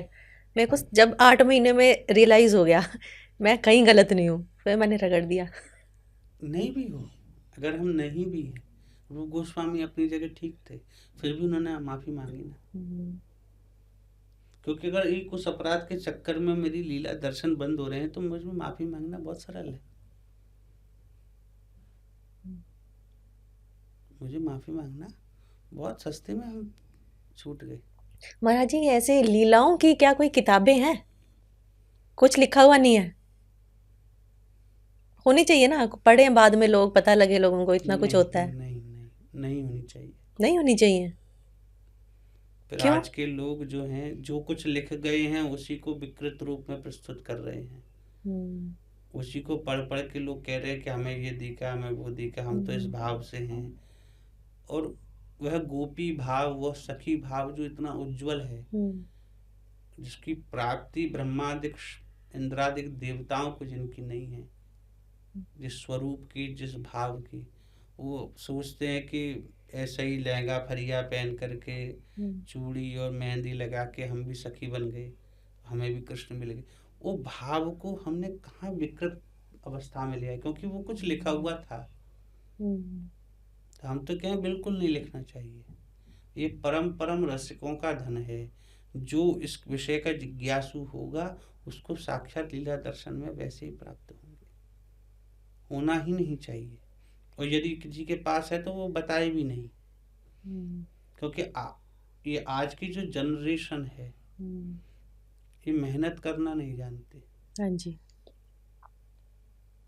आप उस सखी भाव की प्राप्ति के लिए लालायित नहीं है। आपको लगा कि बस कपड़े चेंज करने हैं, मेकअप चेंज करना है और हम सखी बन गए ठाकुर जी की।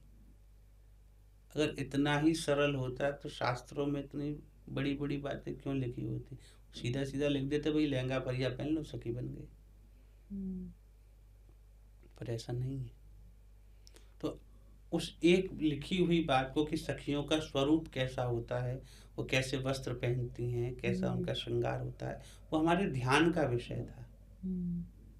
हमने उसको मेकअप का विषय बना दिया और फिर उसकी आड़ में न जाने कितने कितने गलत कृत्यों को हम कर रहे हैं। तो वो सखी भाव ही आज के समय में, जहाँ सखी मतलब राधा रानी की सखी, सखी का अर्थ है राधा रानी की वृत्ति, उनकी प्रवृत्ति, जो वो श्याम सुंदर की सेवा में लगी हुई हैं, वो प्रवृत्ति, वो इच्छा ही एक सखी का रूप है। राधा रानी यदि चमर करना चाहती हैं ठाकुर जी के, तो उस चमर करने की इच्छा ने एक सखी का रूप धारण किया, वो उसका नाम हो गया चंपक लता। अब वो चंपक लता बन के चमर ढुमा रही हैं, तो प्रिया जी राधा रानी साथ में भी बैठी हैं और चंपक लता के रूप में चमर सेवा भी कर रही हैं। तो ललिता, विशाखा, तुंग विद्या, रंग देवी, ये जितनी अष्ट सखी हैं और असंख्य सखीगण हैं, वे सब राधा रानी की इच्छा ही हैं, वे जो मूर्तिमान होकर के बैठी हैं सेवा में।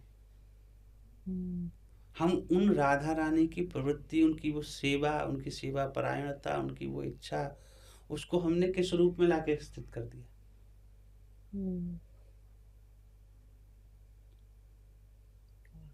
तो किस अपराध में हम वहां पे पहुंच गए, और फिर हमने उसमें गलत कार्य करने प्रयोग कर दिया। तो सखी भाव ही दूषित हो गया।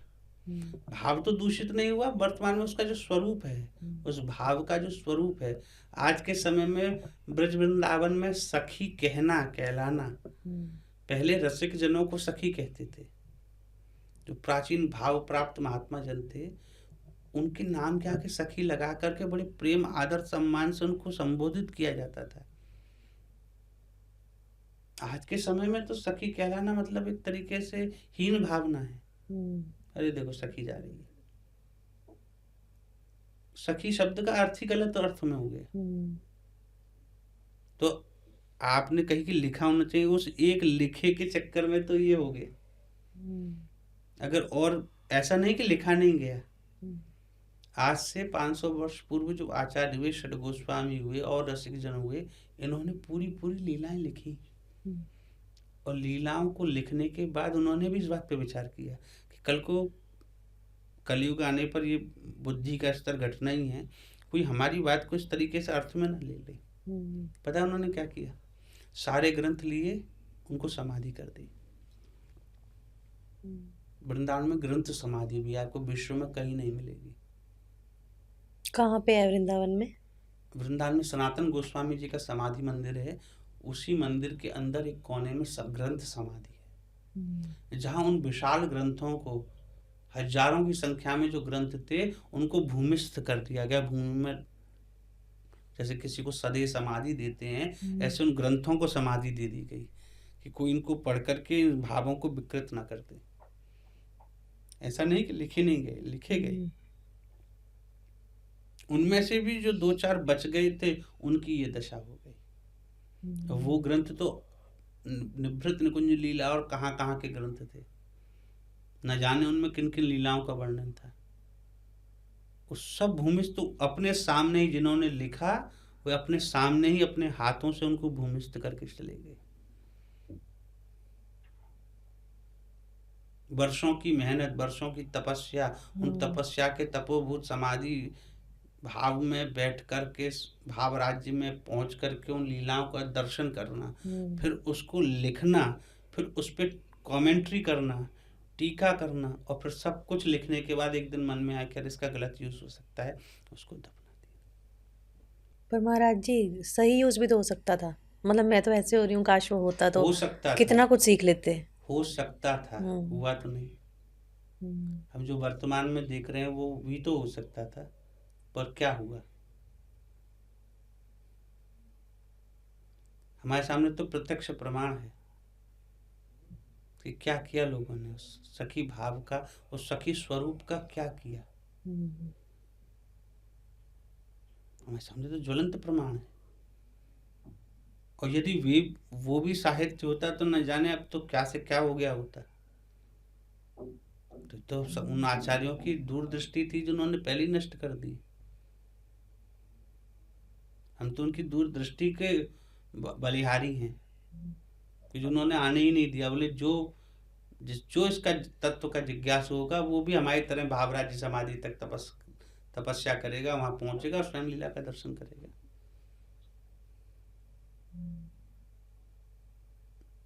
परंतु सबके सामान्य के लिए ये व्यवस्था नहीं रहेगी।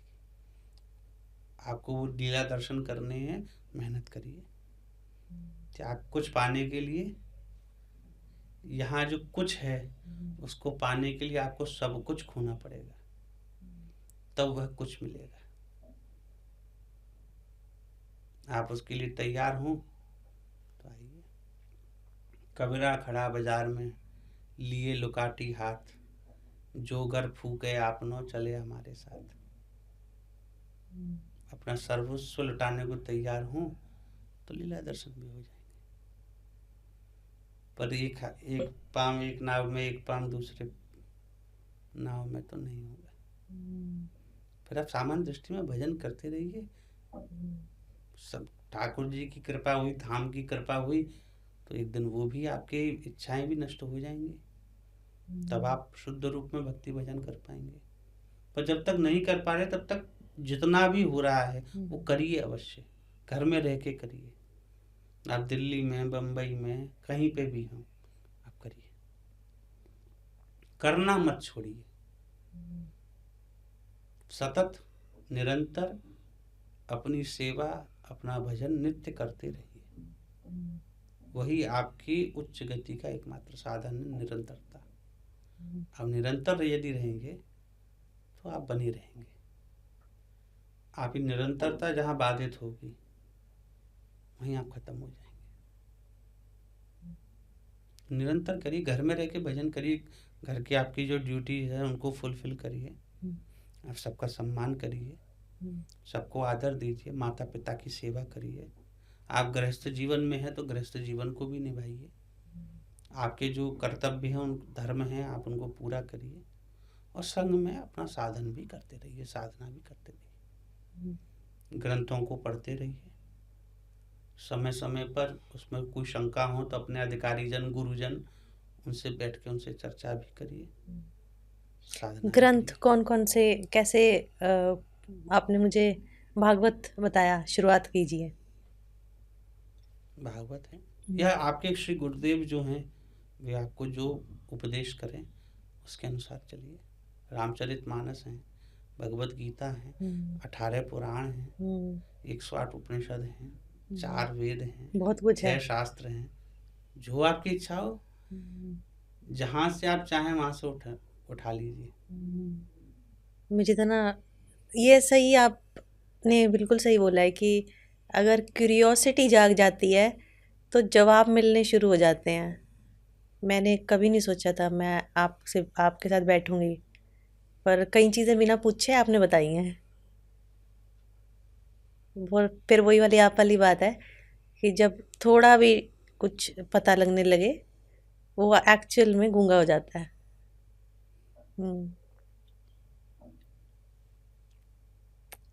महाराज जी, छोटा सा एक सवाल है, शुरू से ही आ रहा है दिमाग में तो मैं पूछ रही हूँ।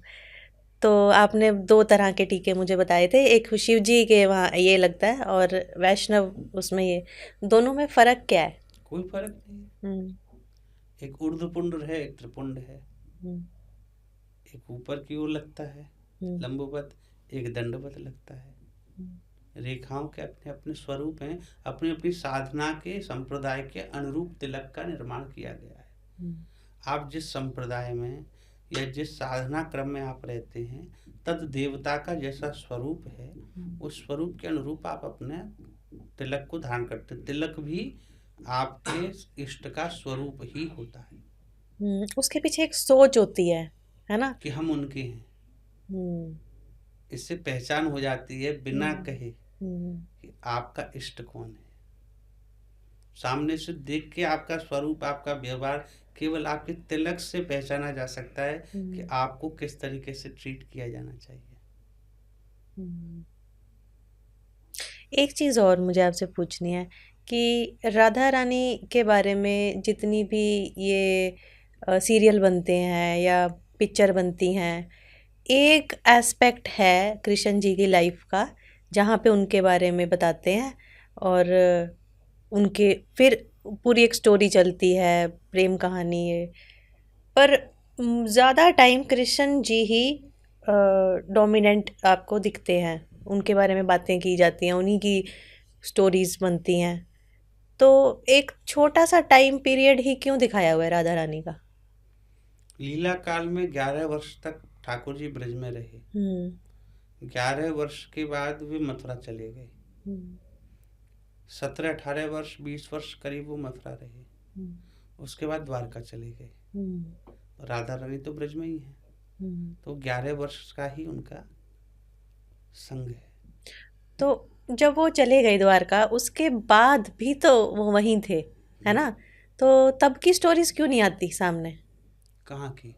कि जब राधा रानी इधर थी और वो जब द्वारका चले गए थे। हाँ, तो कौन बताएगा? जब ठाकुर जी ने उद्धव को ब्रज में भेजते हैं मथुरा से, तो फिर से राधा रानी आती हैं। उनके विषय में जो वार्तालाप होते हैं, उनसे पहचान पड़ता है कि ये राधा रानी से बात करें, गोपियों से बात करें, नंद बाबा से बात करें, यशोदा मैया से बात कर रहे हैं। जब वे द्वारका चले गए तो वो बीच में जो दूत का जो क्रम था वही खंडित हो गया। कहाँ समुद्र के बीच में द्वारिका और कहाँ ब्रज। और ठाकुर जी ने ब्रज से बाहर इसीलिए जाना समझा, द्वारका मथुरा थे पास में, मथुरा से द्वारका इसीलिए शिफ्ट हुए। कृष्ण उस समय के भारतवर्ष की राजनीतिक जो जीवन है उसकी धुरी है। उस समय के समाज के एक युग पुरुष के रूप में श्री कृष्ण है। तो सबसे ज्यादा अटैक भी कृष्ण पे हुए। तो कृष्ण जहाँ युद्ध जब भी होगा तो आसपास के जो नगर हैं, ग्राम हैं, वो सब प्रभावित होते हैं। तो ठाकुर जी ने कहा, ये तो मेरे प्रेमी ब्रजवासी गण हैं, यदि मैं यहाँ रहूंगा, जरासंध ने 17 अटैक किए मथुरा पे, तो क्या 17 अटैक केवल मथुरा पे हुए थे? 10-20 सैनिक इधर भी तो गांव में भी तो घुसे होंगे, मैं ब्रजवासियों को परेशान किया होगा। ठाकुर जी ने कहा, मेरे कारण मेरे जन परेशान हो रहे हैं, मैं ही दूर चला जाता हूँ, वे सुरक्षित हो गए। पर वो तो जहाँ भी जाएंगे वहाँ के लोग उनके हो जाएंगे। तो वो समुद्र के बीच में चले गए ना, अब कौन अटैक करेगा? जिसको लड़ना है वो आ जा समुद्र में। एक चीज और मेरे को बीच में ही आई थी जब आपने बताया था, जगन्नाथपुरी और वृंदावन तत्व, इनमें क्या डिफरेंस है? कोई डिफरेंस नहीं है। पर लोगों को अगर ठाकुर जी से मिलना है, ठाकुर जी से मिलना है, आप अपने घर में बैठ के मिल सकते हैं। अगर आपको मिलना है,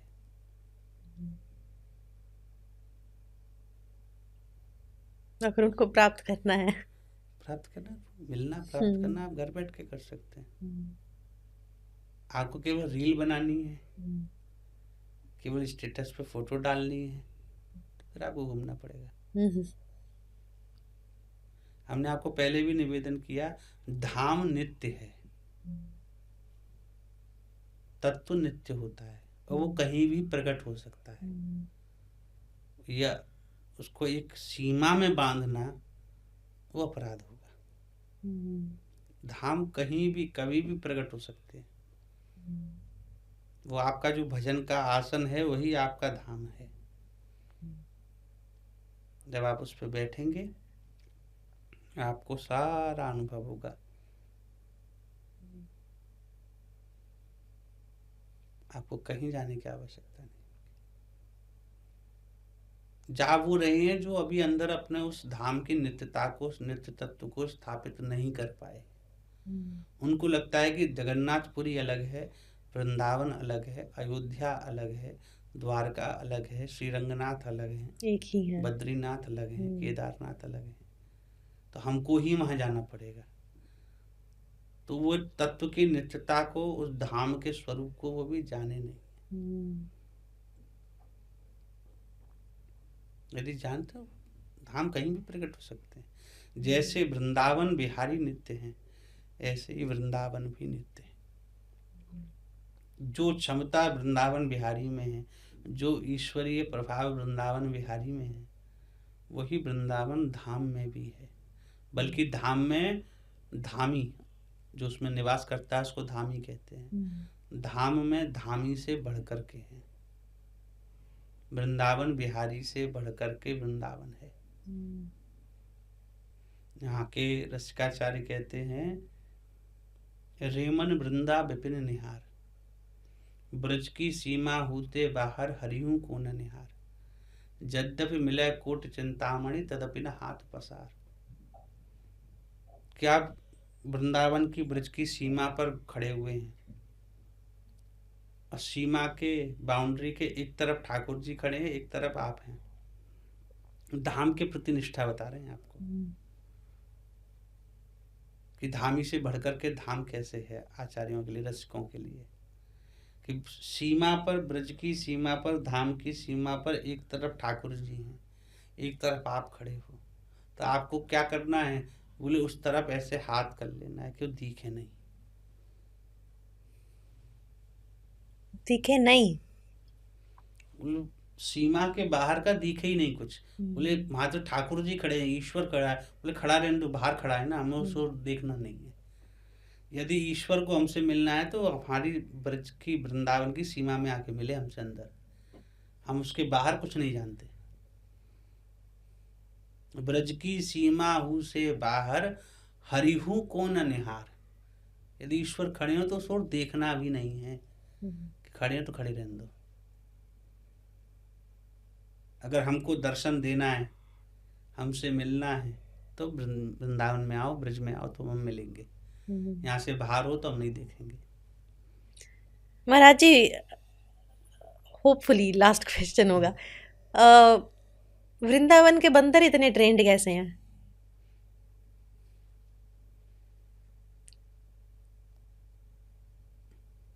बंदर ट्रेन किए गए हैं? किसने किए हैं? ये तो जिसने ट्रेन किया वो बता सकता है या बंदर बता सकता है। ये मतलब चश्मा लेके बंदर एक को देख के दूसरा सीखता है। आप एक बंदर को कुछ सिखा दीजिए, पूरा धीरे धीरे सारे बंदर जो हैं उसको देख के सीख जाएंगे, कॉपी मारते हैं। तो किसी ने रील बनाने के लिए किया होगा बंदर को ट्रेन, और उससे सारे बंदर फैल गए। नहीं, आप तो वहीं से हो, आप तो बचपन से देख रहे होगे, ये शुरू से ऐसे ही है। ठाकुर जी के समय 5000 वर्ष पहले थे, तब भी ऐसे ही थे, कोई आज के तो है नहीं। ठाकुर जी चले गए ना, बंदर तो यहीं रहे। पर मुझे तो लगता है ठाकुर जी भी वहीं है। नहीं, ठाकुर जी मथुरा गए, ठाकुर जी द्वारका गए, तो गोपी, गैया, ग्वाल बाल, बंदर, मोर, तोता, ये सब तो ठाकुर जी के साथ नहीं गए ना। इन्होंने कहा ठाकुर जी को जाना है, जाएं, उनके आगे लीला करनी करें, हम वृंदावन का त्याग करके नहीं जाएंगे। तो वो तब से ही यही है, वे गौवंश भी तब से यही है, 5000 वर्षों से, ठाकुर जी के समय से। वे पक्षीगण भी तब से वही हैं, वे बंदर भी तब से वही हैं। और वे तो ठाकुर जी के संग भी माखन चोरी कर रहे थे, आज भी कर रहे हैं। अब ठाकुर जी ने ट्रेन किया होगा। बंदर माखन चोरी करते हैं वहां पे? क्यों नहीं करते, ठाकुर जी की लीला में आता है। ठाकुर जी के साथ माखन चोरी बंदर कर रहे हैं, तब ठाकुर जी ने ट्रेन किया है उनको। ठीक है। मैंने ना सीखा बहुत कुछ है आपसे, और ये कोई वैसा वाला पॉडकास्ट नहीं है कि चमत्कार हो गए, ये हो गया, वो हो गया। बहुत सही तरीके से चीज़ें आपने सिखाई हैं और दिमाग खोला है कई चीज़ों में, तो आपका बहुत बहुत शुक्रिया। मतलब मैं किस्मत मानती हूँ मेरी कि मुझे आपके साथ बैठने का मौका मिला है, सीखने का मौका मिला है। Thank you so much. Radhe Radhe ji.